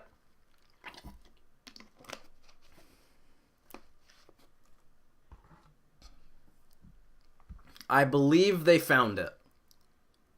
Yeah, they decided on the blocks. Blocking order there doesn't matter. Or does it? We target the Reflector Mage and it dies. That's all okay. Yes. That happens. Okay. Alright, so now we have to kill 2 of these, but the only way we can kill 2 of these is if we go to 2 life. Which means we are very dead, chat. If they blocked with Thalia, we'd be A-okay.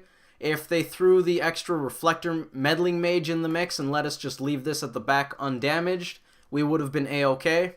Unfortunately, our opponent figured it out. I might still do it. I might still make them kill us. Just in case they don't realize that they have lethal. I mean, it might happen. We're going to roast Thalia. Red. Blue. Bolt. Probably just the Reflector Mage. Meddling Mage. Doesn't matter. All the same. All the mages are the same at this point. Our opponent found the line. Thank you for reminding me to attack with that Delver, though. That was a very nice line we took. I enjoyed that quite a bit. We don't usually get to do that much math. Alright, humans. This matchup should get much better for us post-board. We are going to board in some answers to Aether Vial. Slow them down a little bit. We're going to bring in... Okay, my sideboard plan says we should board in Ceremonious Rejection, but that is definitely a mistake. because I am not boarding in a counterspell specifically for Vial, so we're just going to ignore that, pretend it doesn't exist. Blood Moon, I kind of like on the play here. You'll notice that game, they didn't have much of a way to play through Blood Moon. Sweepers, yes, please. I would love to see some sweepers in our hand. Basilisk Collar, also very good. Just like what we saw against Bogles, same thing.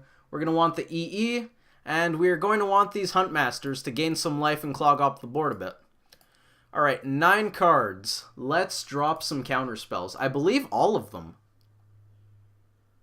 Mana Leaks out. Spell Snares out. Denials out.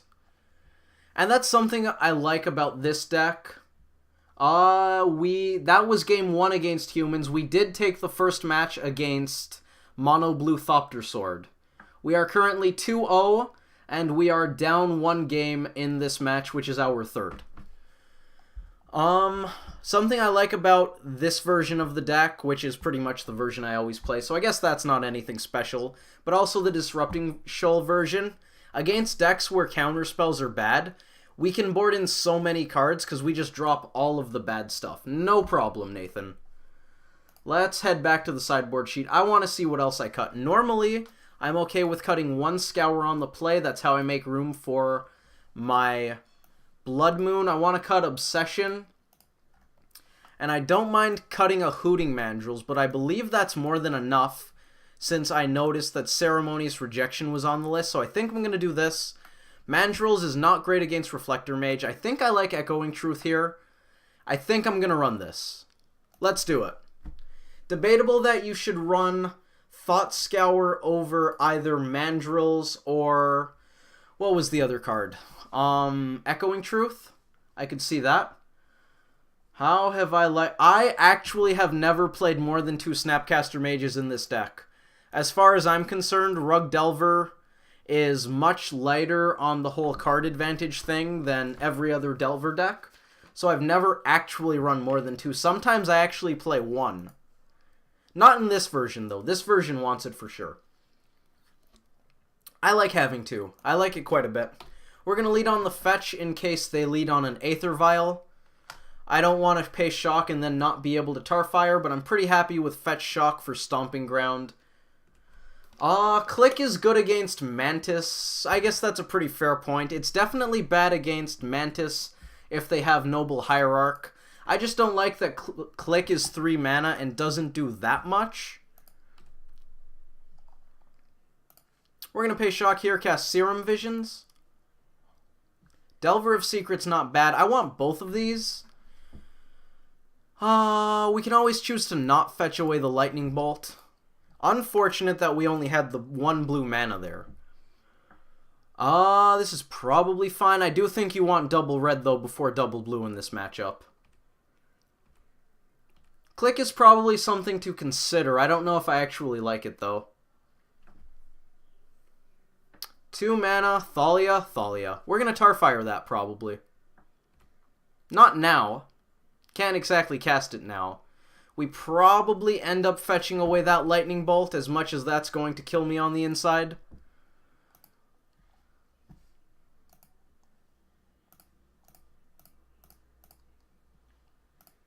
I don't think there's much of a reason to hold up the Tarfire there. Maybe for completeness' sake, you could argue that we should, but I don't think we're getting a better target than Thalia. You could argue that we should hold on to it so we could fire off a Pyroclasm. Reflector Mage, Mantis Rider. Smells like Mantis Rider. Well, that makes me wish I had a Lightning Bolt on top of my deck. We might just dismember that. I'm pretty sure we're going to dismember that. We're going to go very low. Very, very low. Basic Mountain. Okay. Or, just a thought, maybe we don't dismember. Maybe we cast Huntmaster instead. I'm not sure which I actually like more. If we cast Huntmaster, I'm going to want it to transform before we Pyroclasm. So I kind of like killing this, hoping they flood the board. Yeah, I think we're going to do that. We're going to take out the Mantis. Hopefully they play out 2 or 3 creatures here. And then we can Pyroclasm for a good bit and then slam the Huntmaster. Getting Huntmaster to transform so that it's Pyroclasm proof is probably going to be difficult in this matchup. 3 white. They know we run a bunch of red spells, right? They're aware of that? I'm just going to snap Tarfire it.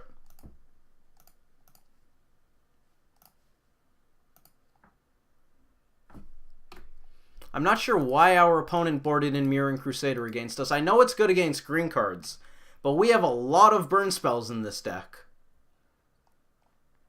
What do we got revealed? Another Tarfire. I am game. And now we're probably far enough ahead that we can just slam Huntmaster and not really need to Pyroclasm anytime soon. Thanks to the opponent spending their entire turn. I can't tap mana. I apologize. How many minutes have been added to streams and videos from me not selecting the right color? That's something we could find out. Game 3 might be a little tough because we are going to be on the draw. We can take it. This game looks to be going nicely. For now, at least. We got a Reflector Mage on Huntmaster, I imagine. Well, you know what? I don't even hate getting to cast Huntmaster again in a while. That's fine, too. That is fine, too. Breeding Pool. We're going to play that tapped. I kind of just want to swing the Snapcaster Mage and the Wolf into this Reflector Mage so we can then Tarfire it. But since we're not planning on casting any spells anyways, I might just transform the Huntmaster and kill the Reflector Mage with the Tarfire that way. Probably slightly better for us. We don't get the 2 damage in, but we get to keep our 2 dudes instead of only keeping 1, and I think that's worth it. This we're not going to Tarfire right away in case we have something better. Notably, they can't Reflector Mage their own Reflector Mage, which I think is neat. Doesn't let them bounce their own dudes. They don't have Vials, so that's not relevant, but it could be, and that would be cool. This could be a champion. It is. That's fine. Don't worry, opponent. I do not have counter spells post-board. 3 mana, another Mirroring Crusader. They know about the Tarfire. We revealed this to Delver. Let's just get rid of the mountain that we saw. Reflector Mage. That's significantly more annoying. Alright, that's probably going to bounce this guy. At least we get to put Delver back down next turn. I might take this as an opportunity to swing with the team and then Pyroclasm. Follow that up with Delver, hold on to the Tarfire. They know about the Tarfire though, so I don't know how good that line is. We go to the end step. Okay. We Tarfire this, it goes down. Or we swing with the team, hope they block with one of these, maybe both, and then we get to Pyroclasm the entire board away. I think I like that more. EE, that's going to be very nice in a little while. Think we're going to use the Pyroclasm first. We still very well may lose this one. We are not out of the woods. They don't know about the Pyroclasm, but this does probably telegraph a sweeper. Okay, maybe it doesn't. Maybe this attack does not telegraph a sweeper. What do I know? I think we just play the Delver. Yeah, I'm going to hold on to that EE. I don't know what we want to put it on yet. I also like holding up Tarfire. That's something that seems good here. I wouldn't be surprised if they crack that Horizon Canopy soon. That seems like a good idea.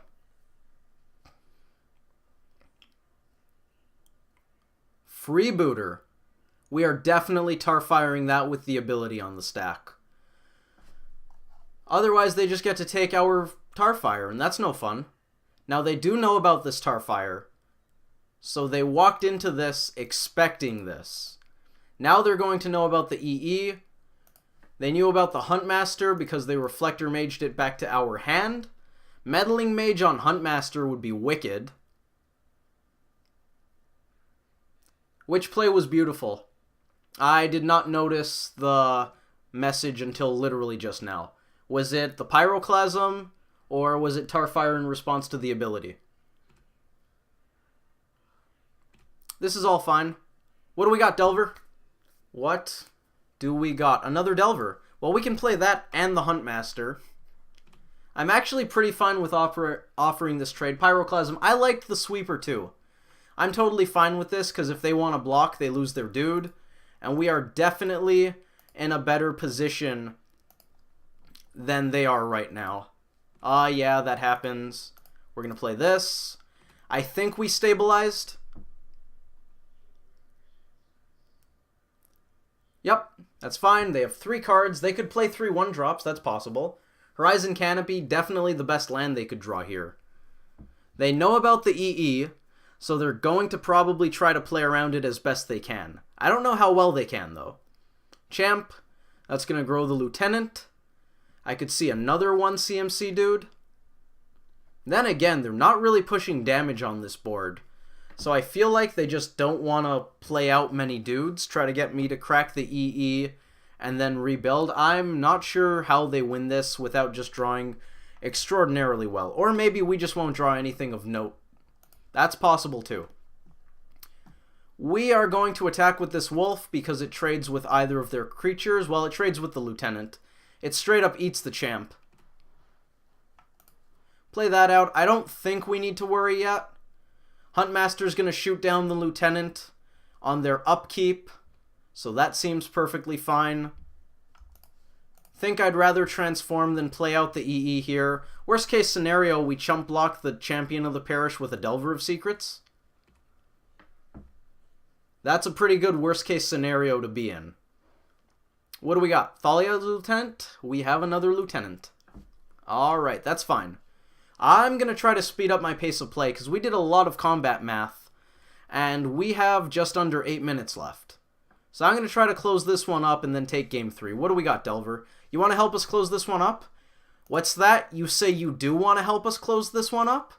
You want to make sure we don't spend any more time on this game? Why, thank you, Delver. I appreciate it very much. Good guy, Delver. You know, sometimes they just don't transform. Other times, they know exactly what's up. Good guy, Delver. That's what I'm talking about. Let's head to the sideboard. Alright. I kind of don't want Blood Moon on the draw. I don't know.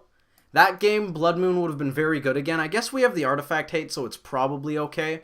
I think I want the Thought Scour for some extra velocity, though. So I'm going to board out maybe Echoing Truth. Maybe Mandrills. I could live with that. Trample is nice, but usually their board gets pretty big. And we need to find ways other than Brute Force to get through it. So I'm going to run that. See how that goes. After this match, I'm probably going to take a break to get some water because my water bottle's empty. And you guys probably noticed that I tend to not shut up. So my throat's getting just a touch dry.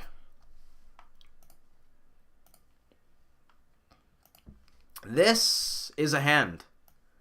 It's definitely a hand. Might be too slow.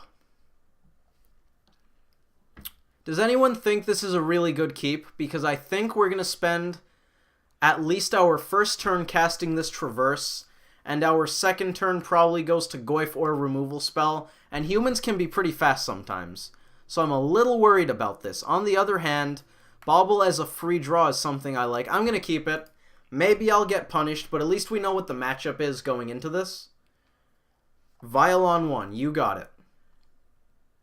Mandrills, that's not what I wanted to see. I'm going to play out this Bobble first, just in case the top card of our deck is a land. It is. We're not going to crack this.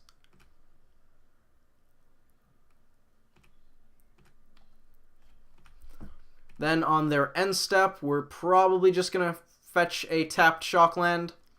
Don't think we have a reason to do anything else. They're going to go champ into 2-drop.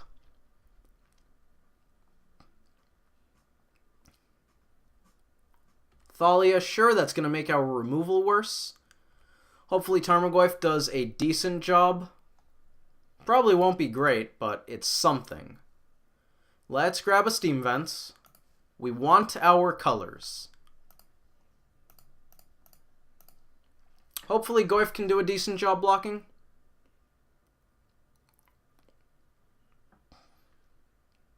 They're vialing in their 1-drop before they take up the vial because they don't expect they're going to want vial on 1 anymore, but they do want vial on 1 for this turn. That's a little trick they do. Just in case anybody hasn't played against a lot of vial decks. It's a neat little thing. Oh boy.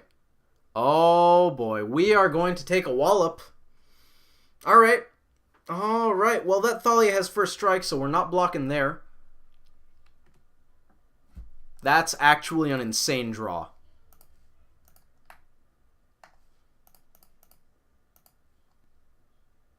We are not going to attack, thank you very much. Hitting that land drop means we just might be in it. Without that land, we probably lost. We traverse out the island and then we play Delver to chump. Still puts a sorcery in the bin, so Tarmogoyf might be able to block Thalia in that universe. But Delver would be chumping the champion of the parish. They might have a Reflector Mage here. Nope, it's a Phantasmal Image. That's... Oh, it's another Lieutenant. That's good. That's pretty good. And you don't have a third one. Just don't. Just don't do it, opponent. Yeah, they have another Phantasmal Image. Alright. Well, we're going to see a very big, very exalted Thalia, Guardian of Thraben. I believe we have lost at this point. Believe we've lost. Yeah. Yeah, that's just something that humans does sometimes. Okay, sure. That's fine. More exalted. That is A-okay. Yeah, ouch indeed. And this is now a 6-6? Okay, so they decided not to exalt. That's fine. Do we have any draws that actually save us? We chump this. We go to 6. Damnation. Does anyone think we could draw Damnation and 2 black lands? Oh, Twilight Mire. We have the green source. Damnation and Twilight Mire off the top. Let's do it.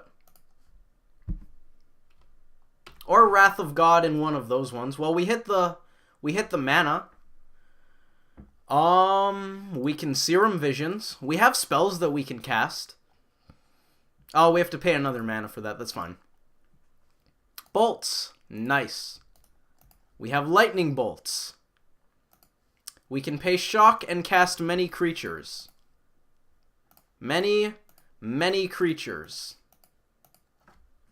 We're just going to pass priority because we are beyond dead. Let's update OBS and make that say 2-1. Humans did the thing.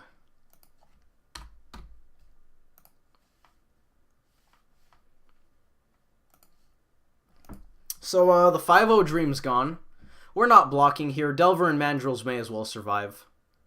Oh, I was wondering how in the world we ended up at -1 off of this attack.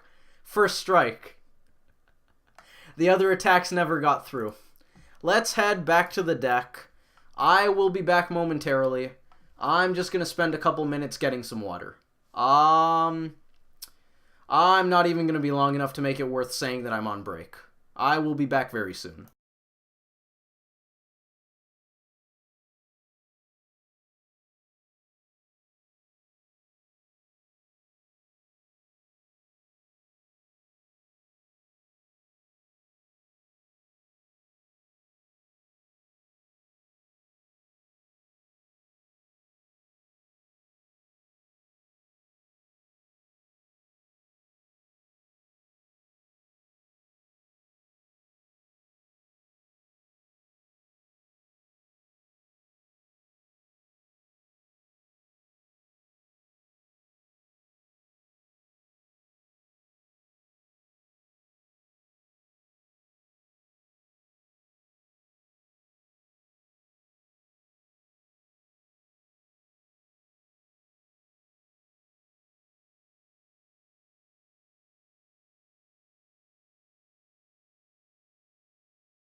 Okay, who's ready for more magic?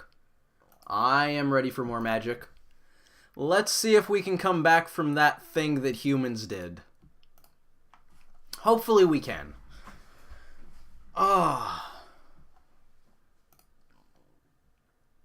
We're 2-1. That's not bad.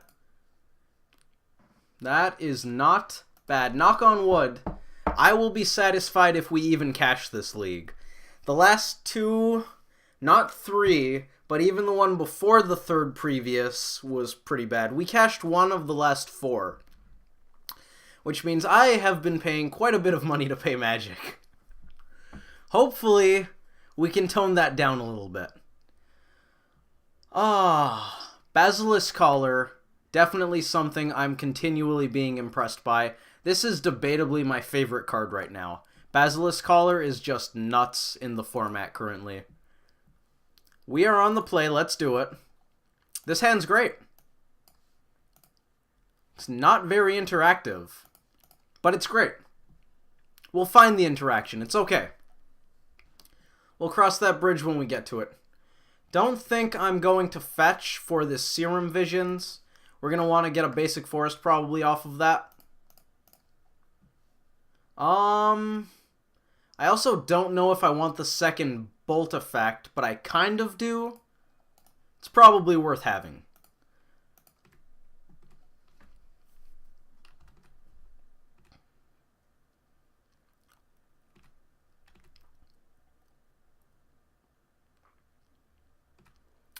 We might want to play around Spell Snare here, but I feel like I don't. Spreading Seas on top of their deck. Probably blue-white. Could be blue-red. Another Visions. It's possible we just want to play that out, but I think I'm going to go with the Tarmogoyf. I'm going to play around Blood Moon a little bit and get the basic forest. What do you got? Is it Spell Snare?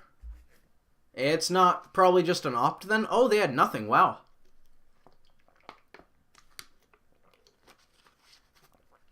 Chalice on... Wait, what? Our opponent played Chalice on 1. So far, they've only played Islands. Anyone in the chat know of...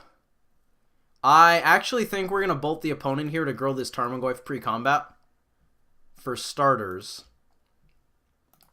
Anyone in chat right now familiar with a mono blue deck that plays Chalice on 1 and has Spreading Seas? I'm just going to play out everything.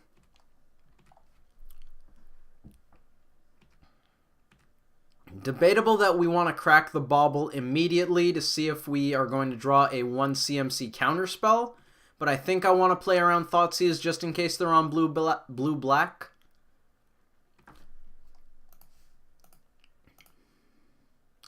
They're going to draw another island. Okay. We found a Tarfire and a Lightning Bolt. This is going to get countered, but these are going to get big.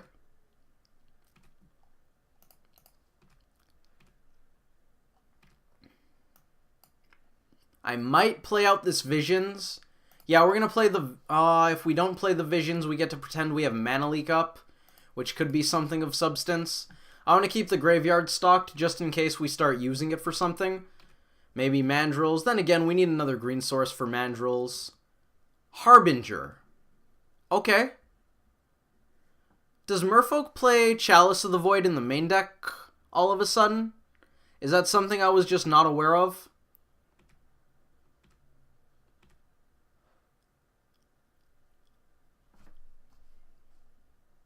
We already have Sorcery in the bin, so they're not dead, but they are going to be at 1. We can't profitably cast anything anyway, so I'm going to go for this. They might have Pierce. They didn't. Oh, hey. Creature wasn't in the bin. Look at that. Don't have... Hey, you can't Vapor Snag. Yeah, that's what you get, Chalice. That's what... Seriously, do they... Do they play a game... Do they play Chalice in Merfolk? They're an aggro deck. With a lot of 1s and 2s. Curse Catcher. Vapor Snag. Sometimes Spell Pierce. These are all cards that are good. You have played against a blue-white control version of Merfolk, but I've played against blue-white Merfolk at least once or twice because of Wandervine Hub, I want to call it. The blue-white Merfolk land from Lorwyn, Shadowmoor, whichever of the Lorwyn tribal sets it was. But do they play Chalice and control cards like that? Because the one I saw was still aggro, tempo, and all that jazz. We're going to get our cards that we like for Merfolk. Blood Moon, definitely not good. Anger is great against Merfolk. The third point of damage on this is just fantastic. Ancient Grudge and Revelry are going... You know what? If they're on Chalice, then we definitely board these in. The rest of these seem pretty poor. I'm going to double check my plan for Merfolk, but I believe this is what we're doing. I usually board in Artifact Hate for Aether Vial. I was considering maybe they wouldn't have Aether Vial because they're on Chalice, and then I realized that Artifact Hate hits Chalice, and that we should absolutely bring these in. That was the little bit of thought process there. I'm not sure what I'm taking out. Probably most of the counter spells. I don't mind having a Denial or two post-board against Merfolk, just because sometimes you hit a Vial. We probably won't because we're on the draw, but sometimes you hit Dismember, Spreading Seas, Vapor Snag, that kind of thing. So it's not that bad. On the other hand, we usually just want better things. I'm going to trim Nux because they're going to attack our mana, Obsession because we're probably not going to be aggressive enough to make too much use out of that, and I think I'd rather cut the second Denial than one of the Thought Scours here. We're going to run this. We're going to see how that goes. I'm not entirely sure what we're up against, but, you know, we sideboarded for Merfolk. I think this hand is kind of bad. It's going to be extremely slow. Well, that hand's a lot slower. Alright. I'll take it. Sure. We'll scour. What do we got on one? Relic. You got it. We can play around Relic in this deck. We've done it quite a bit. Second Relic is usually the nail in the coffin for the graveyard cards. First Relic is very, very beatable. Spreading Seas, that's fine. I'm just going to do this ahead of time, just because we can. Okay. Okay, we found another Mandrills. I'm going to exile, I guess, the Thought Scour. That's fine. You know, sometimes that happens. You multiply, you have exactly one land, and the opponent turns it off. That's okay. These are just things you have to deal with in life.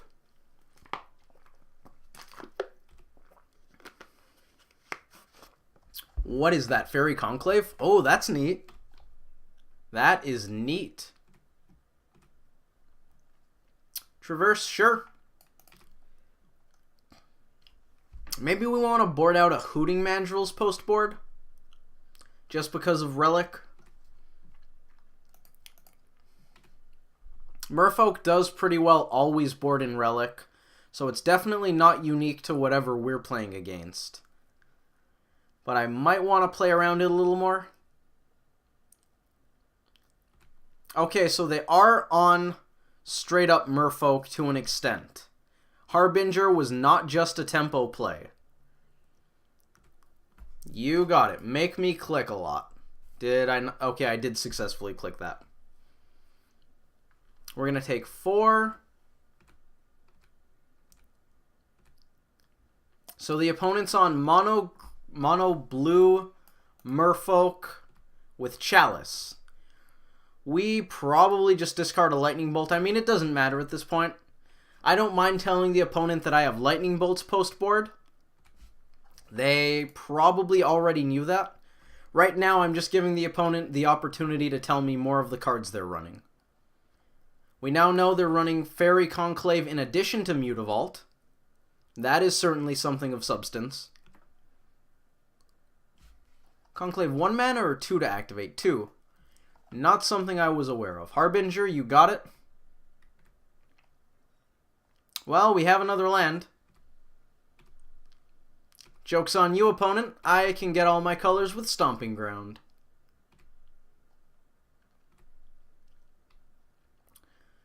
So, we didn't gain much this game, but we definitely know they're boarding relics in against us, and we know they have Conclave and Mutavault. Also, the fact that we now have confirmation that they're on Merfolk seems very nice. I kind of want to cut this Mandrills. I don't know what it's going to get replaced by. I don't like Click very much in this matchup. Kind of slow, although we do have a pretty good job of casting it. Snare seems bad. Maybe it's a Denial. I don't like most of these cards. I'm honestly hoping to just hit more land drops. To be fair, when you're stuck on lands like that, you're obviously in a bad spot, but post-board, we just want a lot of lands. Yes, I will be on the play. One land with a traverse. We can traverse out a basic mountain. That's something. We can slam Tarmogoyf before they can turn this off. I think I'm going to keep this. I know I just said I want to make land drops, and I'm keeping a one-lander, but I think it's okay. We're going to do the bobble thing again, find out if we want to use that traverse. Thought Scour, I don't want to draw that. Let's get a basic mountain. They might elect to turn off the basic mountain with a Spreading Seas, but at least in that case we get the... Oh, yeah. Nice. Very, very, very nice. That's what I want to see. I should hit 8 for more stops. We're going to show them the mountain because that's the card they know about. Let's get rid of these. They are no longer relevant to us. Play out that there Tarmogoyf. And let's get this show on the road. Fairy Conclave, unfortunately. Unfortunately, not easy to deal with that Forked Bolt. Spreading Seas, you got it. We can actually blow that up. There's merit to blowing that up. Blowing that up makes Goyf a 4-5. Pretty sure we want to blow that up. And then we have instant sorcery, artifact, land, and 1 access green mana for our Traverse the Ulvenwald. I think I see a line, chat. I think I see a line. A very, very nice line. A line of play that ends in Huntmaster of the Fells. They can't turn off both red sources and green sources, so Huntmaster is coming down next turn. That went swimmingly so far. Knock on wood, I just jinxed it. We're going to lose because of me. I'm the worst. Vile, kind of not scary at this point. I kind of want to go kill this, play Goyf.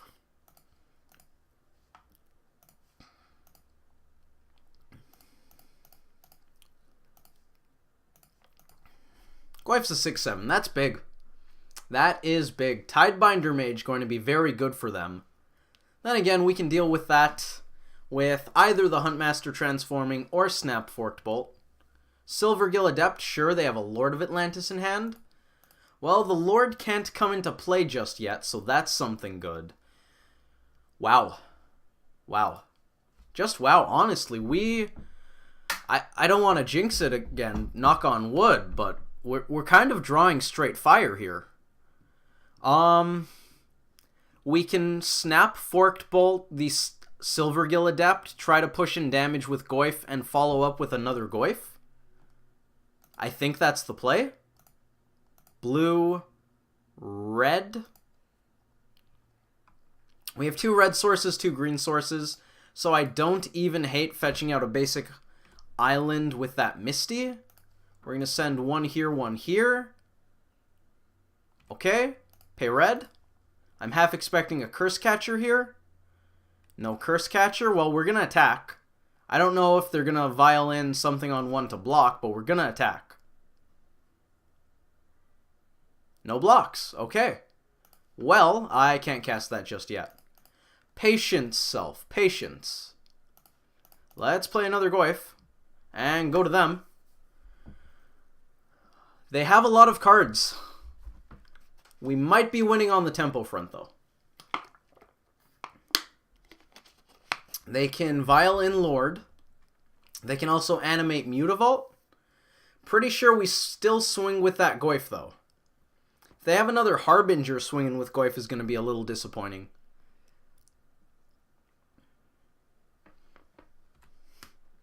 Think we want to attack before doing anything else. I also think... Do we swing with the Snapcaster Mage too? If they vial in a way to stop this Tarmogoyf... No, they need to vial in a Lord to make attacking with the Snapcaster Mage bad. We're going to swing with both here. Are we ever going to get a good chance to cast this Huntmaster? That's just a 2-2, that's okay. They could vial in the Lord, but then Goyf still gets to do its thing. Yeah, they probably vial in the Lord to save the Mutavault. I don't hate that. I don't love it because from their perspective, we could have a Lightning Bolt or something which blows them out considerably here. Then again, they don't have much. They don't have much. Do they have a Gut Shot? Oh, they tapped it for Dismember. That's so good. That is brilliant. That's why they don't care about Lightning Bolt. Alright, they're going to have a lot of island walking power, which means we are going to want to go wide.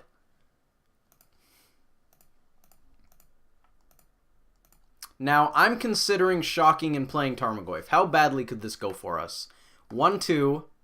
That requires them to tap, say, this. They tap this island to animate this. They vial in a Lord. 3, 4, 5, 6, 7. Yes, 3, 7. Another 4 is 11, and then 2, 13. So I think I just want to make the crackback very scary for them.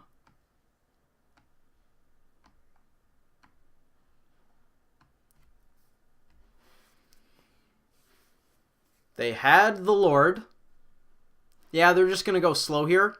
They cast a spell, that's fine. We can't block, so we're gonna take it. We're not dead, right? I think I did my math. We're at 2. We are not going to cast a spell, ladies and gentlemen. We passed the turn, this transforms 2 to face. That is why they scooped. Unbeknownst to them, we drew Engineered Explosives, which means we play it on 2 and they're dead anyways. So I think this is actually the play in case they have Vapor Snag in one of these 2 cards and are able to stop us from killing them with this. We play this on 2, crack it, Goyf and all of these fish die, and then Huntmaster and the Wolf get in. So I think that is actually the play. You use the Engineered Explosives. You don't go for the Huntmaster, just in case. If they have the Vapor Snag in one of those 2 cards in their hand, you will die if you try to use the Huntmaster. So don't get fancy, use the EE instead. If we didn't have this or a burn spell, I would totally go for this because it's our only out. Anyways, we won. I see your list. I'm going to crack it open and take a look at it probably while we wait for the next match. Ladies and gentlemen, we are officially 3-1. We are cashing this league for the first time in 2 weeks. This is the 3rd week, if you want to count that. So, fun fact, I'm ecstatic. Let's see what this Temur Delver list looks like. We have 19 lands. We have a Treetop Village. That's neat. 3 Mishra's Bauble, 4 Delver Hazoret, 2 Mandrills, 4 Snapcaster Mages, 4 Goyfs. For Denial, we've got 5 Burn Spells. Tarfire is the 5th Bolt effect. 4 Thought Scours to fuel our Graveyard Shenanigans. 4 Traverse, that explains having fewer Mandrills. We're going to hop into a match here. We're on the draw. Let's get these graveyards out. Other stuff, that's it for the main deck, except for the Nissa Steward of Elements that I probably didn't mention. I'm assuming you're using Nissa at least somewhat to scry for Delvers. I imagine that's a big part of the interaction for why she's in the deck. Other than that, it is a pretty good late game card. I notice you have a lot more mid-rangey action in here. Definitely why you have more lands. I kind of like it. 2 Faithless Looting, very interesting. And we will check out the sideboard momentarily. I think this is a pretty safe mulligan. We're going to be light on lands for sure. We have Delver and Thought Scour as our big plays. This is a lot better. It's very slow, but the other hand was very slow too. Scry a threat to the top. You know what? That's kind of a threat. I'm going to scry it to the top.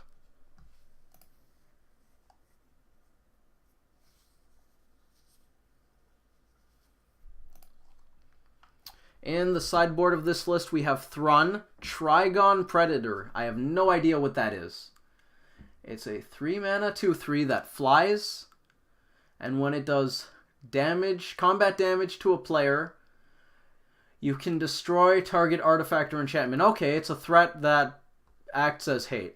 Spell Snares in the board, Rex Sage, Sweepers, Staticaster, Huntmaster makes sense because of Traverse, counter spells, Ancient Grudge, and Anger. Yeah, looks pretty good. I like it. Probably a little more mid-rangey for my taste. I like having more threats that come down soon. That's why I always have at least 3 Mandrills. Sometimes I've got the 4th. Ooh, we're playing against a Zoo deck with Flooded Strand. It's probably Tribal Zoo, as in Tribal Flames Domain Zoo, but it might be Countercat. We're going to kill this before Tarfire becomes awful, because that Nacatl will very soon be a 3/3, and we'll send it back to the opponent. Oh, they didn't have a land or a play? Are you kidding me? I shall rejoice. We have 3 card types here. If we cast this Visions this turns on, it's gonna ruin our Scry, but it's something. Don't think I want... You know what? Lightning Bolt looks very good here. I think I'm gonna hold up Tarfire. Lightning Bolt is very good. Oh, we're in match 5. That just occurred to me. Yeah, I could see you leaning on Traverse. Traverse is a hell of a card. They did not do anything. Well, I'm going to draw Lightning Bolt. We're going to fetch out a basic forest, make the opponent sweat over Blood Moon just a touch. And shall we traverse out a Tarmogoyf? I believe the correct line is to traverse out a Tarmogoyf, chat. Head back over to the opponent. They are missing land drops something fierce. Do they have one here? Nope, but it's not a path. It's a Loam Lion. Is that a 2/3? It is a 2/3. Okay, well, we probably just Lightning Bolt that and crash in for 5.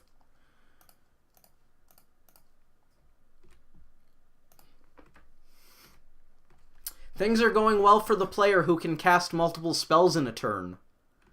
Who'da thunk? They have a Ragavan as their avatar. That's awesome. For those of you who don't know it, Ragavan is Kari Zev's pet monkey from Kaladesh. Maybe Aether Revolt, but on Kaladesh the plane. We're going to see if the opponent decides to play around Blood Moon here. We may as well at least make them consider the possibility that we have it.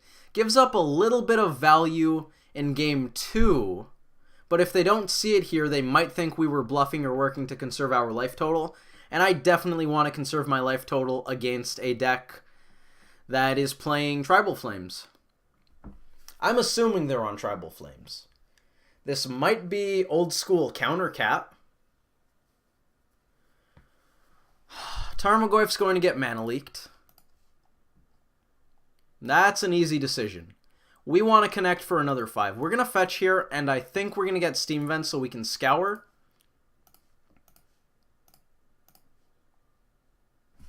Spell Snare, not exactly what I wanted. Obsession, pretty close to being exactly what I wanted. Burn Spell. Burn Spell off the top. Delver. Well, Delver's pretty good too. We're not going to be casting that Spell Snare anytime soon, but that's okay. That is A-okay.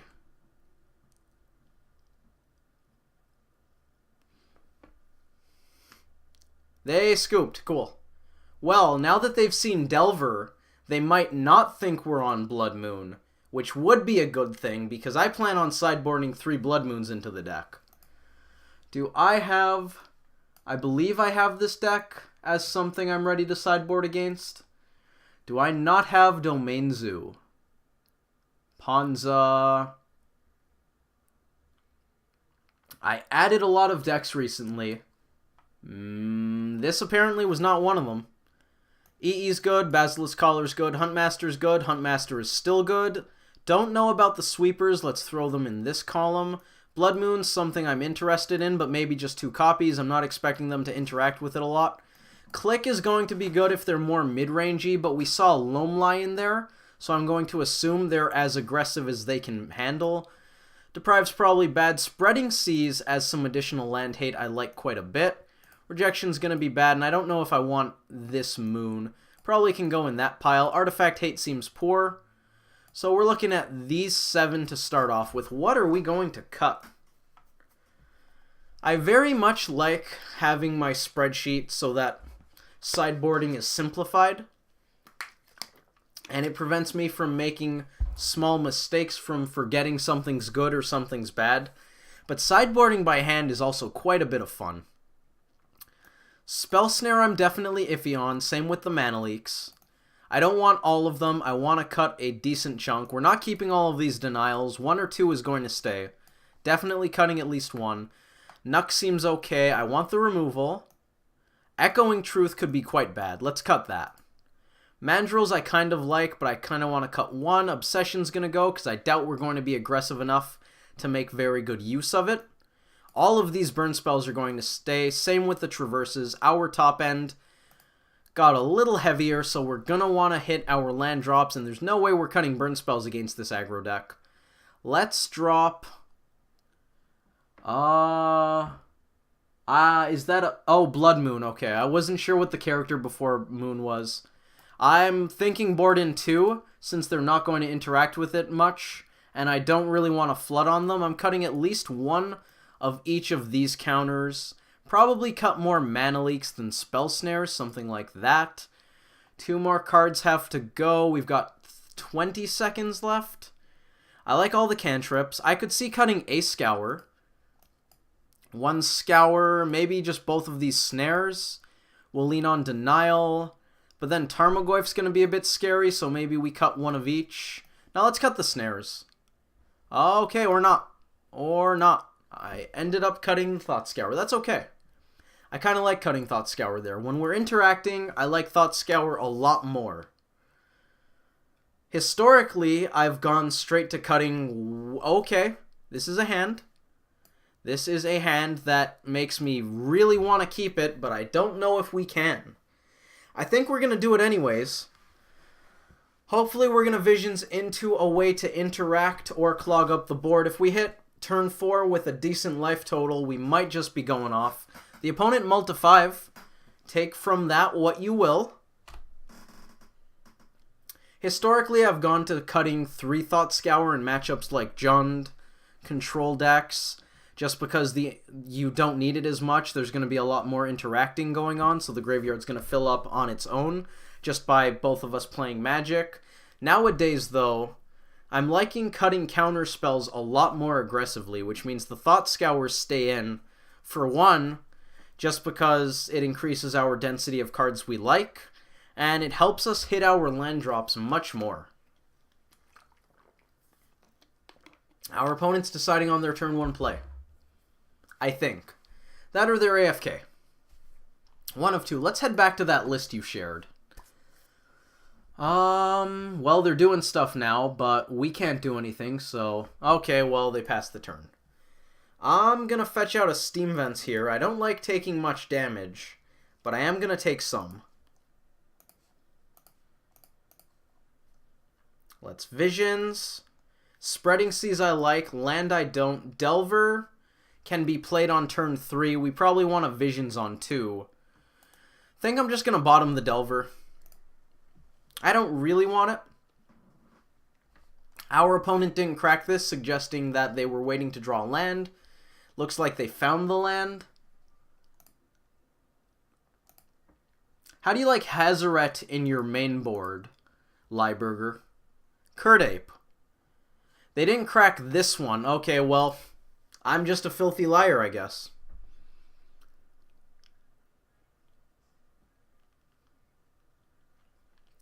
Our opponent probably... Okay, it's a Foundry.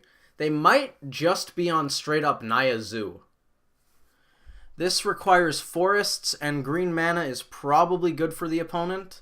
So we're going to want to hit the Stomping Ground. I think I want to fetch out a basic island here. That's going to shuffle stuff back in. Let's not do that yet. Blood Moon, okay.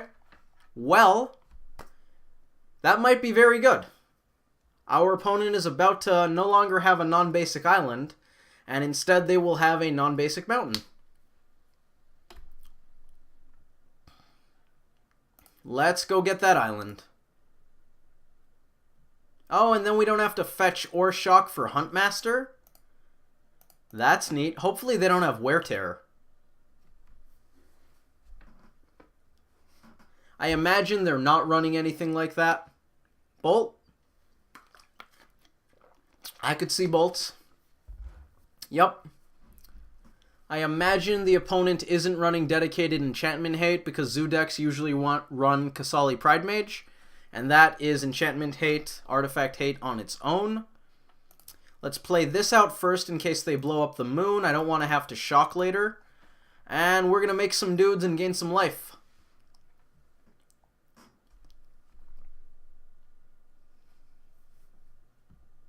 Fun fact, if I knew the opponent was on straight Naya, I would definitely not be boarding in Blood Moon. Naya usually boards in Blood Moon. We're going to play this. I don't know if I want to attack with the Ravager just in case they block and then bolt. So I think we're just going to throw the collar onto this little wolf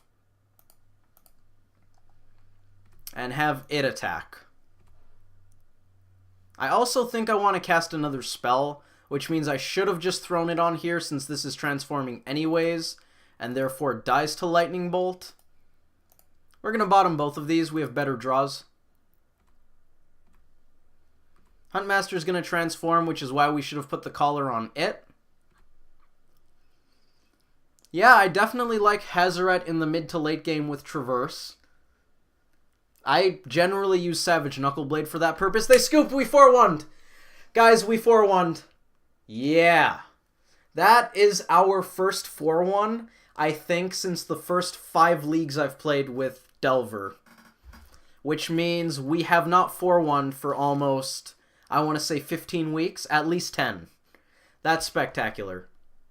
Let's close that up. Blood Moon and Spreading Seas did it. Return to details. We're going to go over here for a bit while we talk for a little while. That is fantastic. 8 treasure chests and 180 play points. That makes me very happy. 4-1 is definitely good. It's not a 5-0, which means the world will not learn to respect Rug Delver just yet. But one day they will.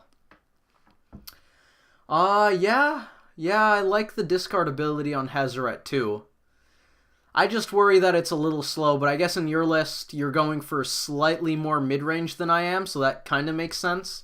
I like Nux for that purpose because it doesn't do quite the same thing Hazoret does, but it's a late-game haste Traverse target, which is also nice when you don't have a bolt in your graveyard for Traverse Snap Bolt, which, in case anyone is not familiar, Traverse Snap Bolt is one of my favorite lines because it's awesome, and if you think it isn't, then you're just wrong.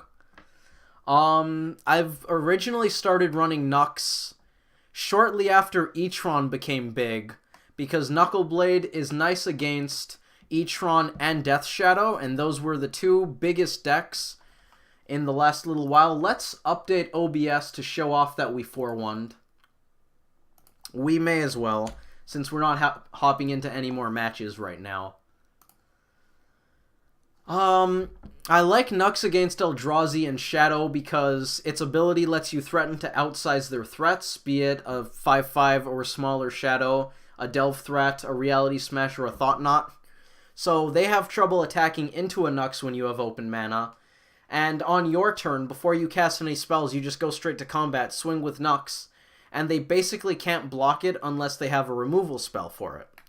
And, excuse me, since Nux costs 3 mana, Fatal Push doesn't do it unless they can trigger Revolt as far as Shadow goes, and Etron needs Dismember to deal with it.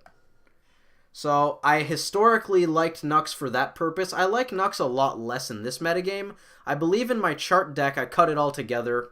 I kind of want it in the sideboard, but I think Click deserves that slot more. Just for the sake of comparison. You tried Ronus also, but yeah, I liked the idea of Ronus when they spoiled it, but if you don't have another card, it's just so bad. Just for the sake of comparison, your list is a lot more mid-rangey than mine. This list that I generally play uses Traverse as a little extra threat density, hit land drops a little better. I am considering adding in the 18th land, as I mentioned a bit earlier, just to make it a little smoother. I think that's a good idea. It's probably Bauble or Obsession that get cut.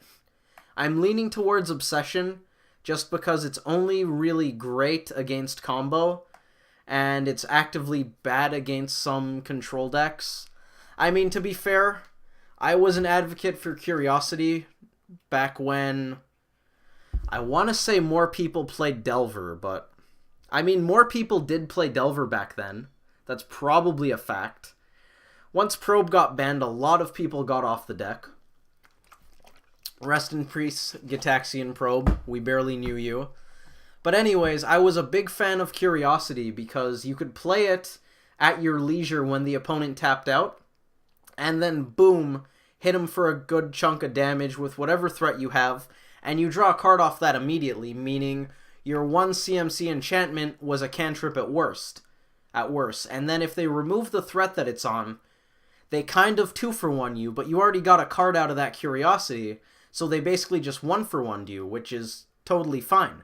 And if they don't have an answer there, or if you get to untap and have a counter spell up, that Curiosity is going to be a 2-for-1, a 3-for-1, a 4-for-1. The ceiling is huge on it.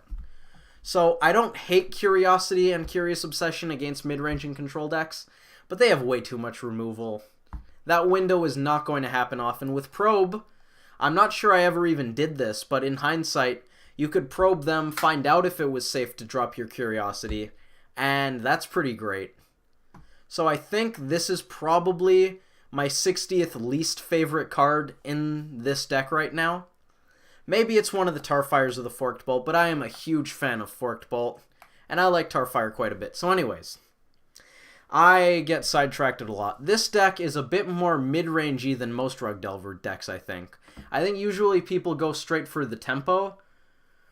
Reduke Temur mid-range deck, yeah. I honestly kind of want to play Reduke Temur mid-range. Does he have a list going right now? Feel free to post that right here or on YouTube or message me somewhere, because any Temur deck that Reduke is working on, I want to see. Let's just put it that way. Yeah, I kind of want to play Temur myself mid-range, but to be honest, I have trouble putting Delvers down. If you guys saw the Bloodbraid deck I threw together, not that one, that's a brew that's probably not very good. That is also a brew that's probably not very good. That one. I threw together a Bloodbraid deck just so that I could play it and just be very aggressive and almost mindless, and it is a lot of fun. So if I can play a Temur mid-range deck, that's fantastic. I threw together a probably very bad list that I don't play yet because I don't have Scavenging Ooze on here. But I really like the idea of having a few birds so you can ramp a little bit but don't hit it too often off of Bloodbraid. Some Snapcaster Mages. I want to be on the Spreading Seas Blood Moon plan, I think. Just because I really like the idea of... Well, we talked about Temur Moon earlier when we went up against Bogles. I think it has legs with Bloodbraid. I want Goyfs and Scavenging Oozes, I think, in Temur mid-range. Just because I definitely want a clock. Scavenging Ooze is probably the best not Goyf you could have main deck because it exiles cards in graveyards against Storm. And, well, the counter magic with Bloodbraid isn't very good, and I don't like having a bad Storm matchup. It's probably not good, but I like the idea of Scavenging Ooze. I probably just need to cut the Mana Leak and the Izzet Charms, but once again, I am a blue mage. I like my counter spells. I definitely want to play Vendilion Click alongside Bloodbraid because I think that's just the nuts. If you can Cascade into Disruption for spell-based decks, and it's also a 3/1 flyer, that's fantastic. So yeah, I threw this together. It's probably hot garbage, but it's probably the best hot garbage deck I threw together on here.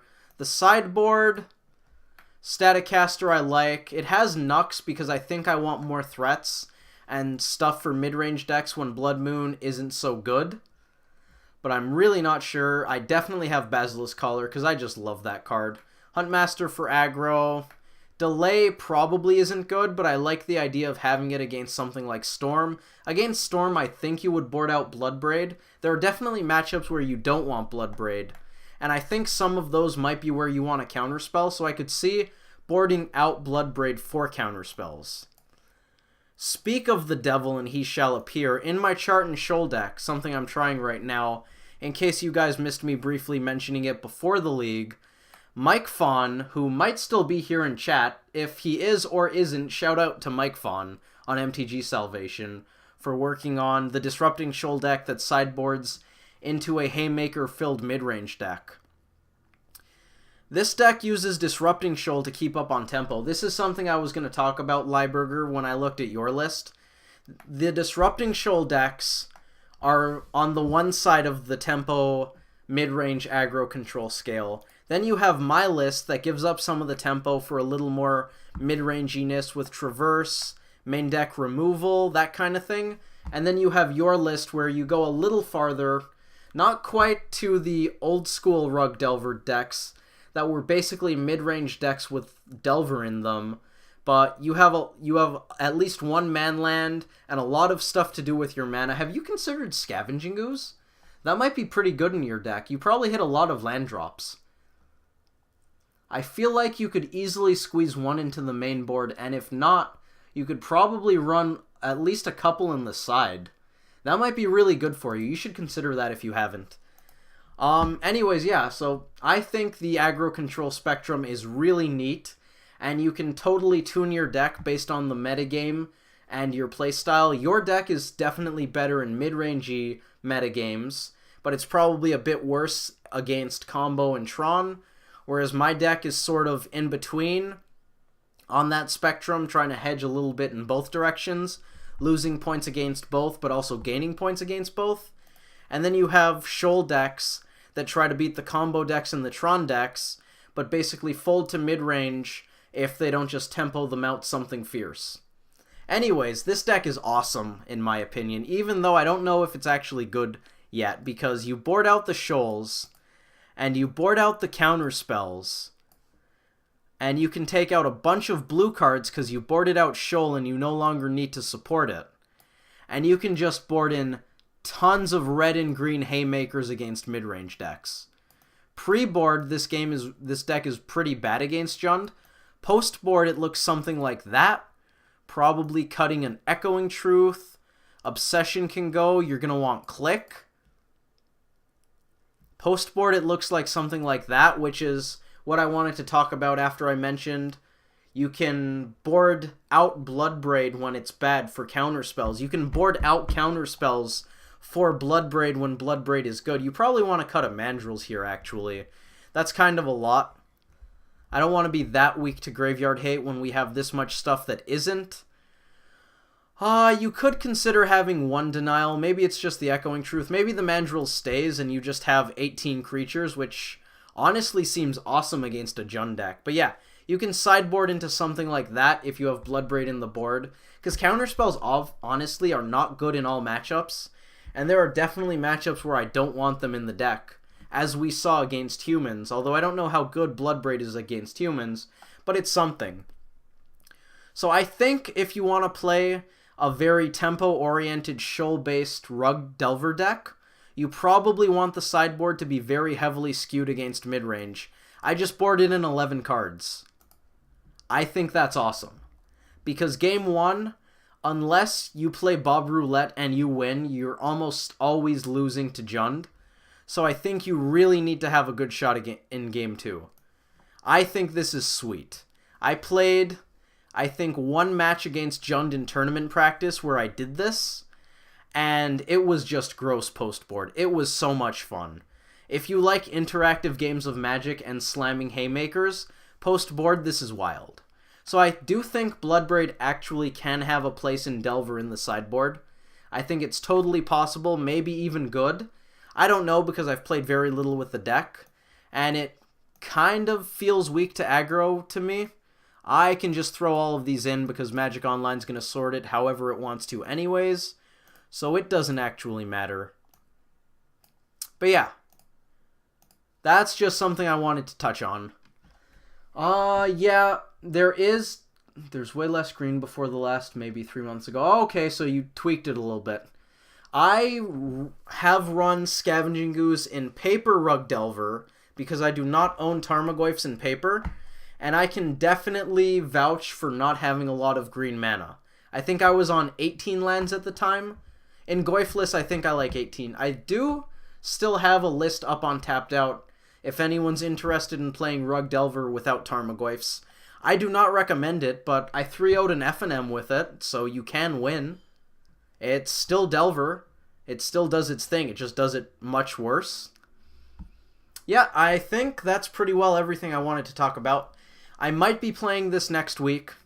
I'm going to try to squeeze in the time to work on the aggro matchup. I don't like it that much. I've got fewer burn spells. I have more counter spells, which are sometimes bad against aggro decks. Shoaling a Vial is great against humans. Sometimes shoaling a Hierarch or a Champion is good too. Otherwise, Disrupting Shoal is hot garbage against them. And you just often end up with Counter Stranded in hand, which is not good against a lot of aggro decks. So I think I want more stuff in the sideboard for it, but I'm not sure. I will probably work on this and play it as soon as I'm comfortable with it, but I make no promises. I might have another BBE Zoo League sometime soon just because we 4-1'd and now we have more fun money to throw around. That's definitely going to be a friendly league though, because I am not playing this in competitive. There is no way I'm taking this to a competitive league right now. This deck is way too bad. The entire sideboard is basically trash. I like Click. EE's probably good. And the Burn Hate. Spreading Seas I threw in recently could be good. I think I like Spreading Seas because you can cascade into it. I probably want Bloodbraid against Tron with this deck, just because you want the extra aggressiveness. You can cascade into Tribal Flames. Seems worth it to not have counterspells like Delay. That's something that was my sideboard plan when I tried this out for the first friendly league we played. I don't know if I ever tried out that plan and got to use it against a Tron deck, but I think this is better. This is probably what I'd play the next time I play this. And that's pretty much it. We'll just throw back on this if you guys want to see it. And I don't have anything else that I can think of to talk about. We did a lot of stuff that was not gameplay today, which I kind of like a lot, actually. Anyways, thanks to everybody who tuned in. If you liked what you see, feel free to subscribe to me on YouTube or follow me on Twitch so that you can access more of my content. If you want to talk about anything, discussing Magic and Modern specifically, and Delver more specifically, and Rug Delver even more specifically than that, happens to be one of my favorite things. So if you ever want to talk to me about anything, you can catch me here live pretty much every Sunday, 2 p.m. EST. I have done pretty well at streaming every week for I think at least a month, maybe more. So kudos to me for that. You can shoot me a message on YouTube. You can probably shoot me a message on Twitch, but I don't know how to look into that. So I might not respond because I might not see it right away or at all. So probably don't aim for Twitch if you want to get in contact with me. YouTube, MTG Salvation, the Delver Discord, which I don't know how to link and should look into so that I can post a link on here. So I'll probably get into doing that by next week when we stream. We talk about Delver there for obvious reasons. It's a Discord channel for Delver. Mostly we talk about Modern, which probably appeals to most of the people who watch this channel. Some Legacy, some Pauper, not much though, mostly Modern. A lot of people are Blue-Red on there. Used to be that Temur was slightly higher, but maybe some of them dropped off, and Blue-Red is getting more popular, so there's that. Feel free to talk to me. Shoot me a message on MTG Salvation if you want. Mnesci on there, MNESCI. You can probably find me pretty easily by checking out the Rug Delver thread because I post there quite frequently. But yeah, thank you all for watching this stream or recorded video if you're catching it on YouTube. I appreciate it very much. Thank you especially to all the people who hung out in chat. It was a good time. Like I said, I love discussing stuff pertaining to Modern, Delver, and Rug. So whenever we get to talk about anything, I'm pretty ecstatic. I hope you enjoyed this video and or stream. We 4-1'd, so we have that going for us. I hope you enjoyed us 4-1'ing. If you didn't enjoy us 4-1'ing, I'm going to assume it's because we didn't 5-0 and not because you wanted us to do worse. And I hope to see you in the next one. Bye, everybody.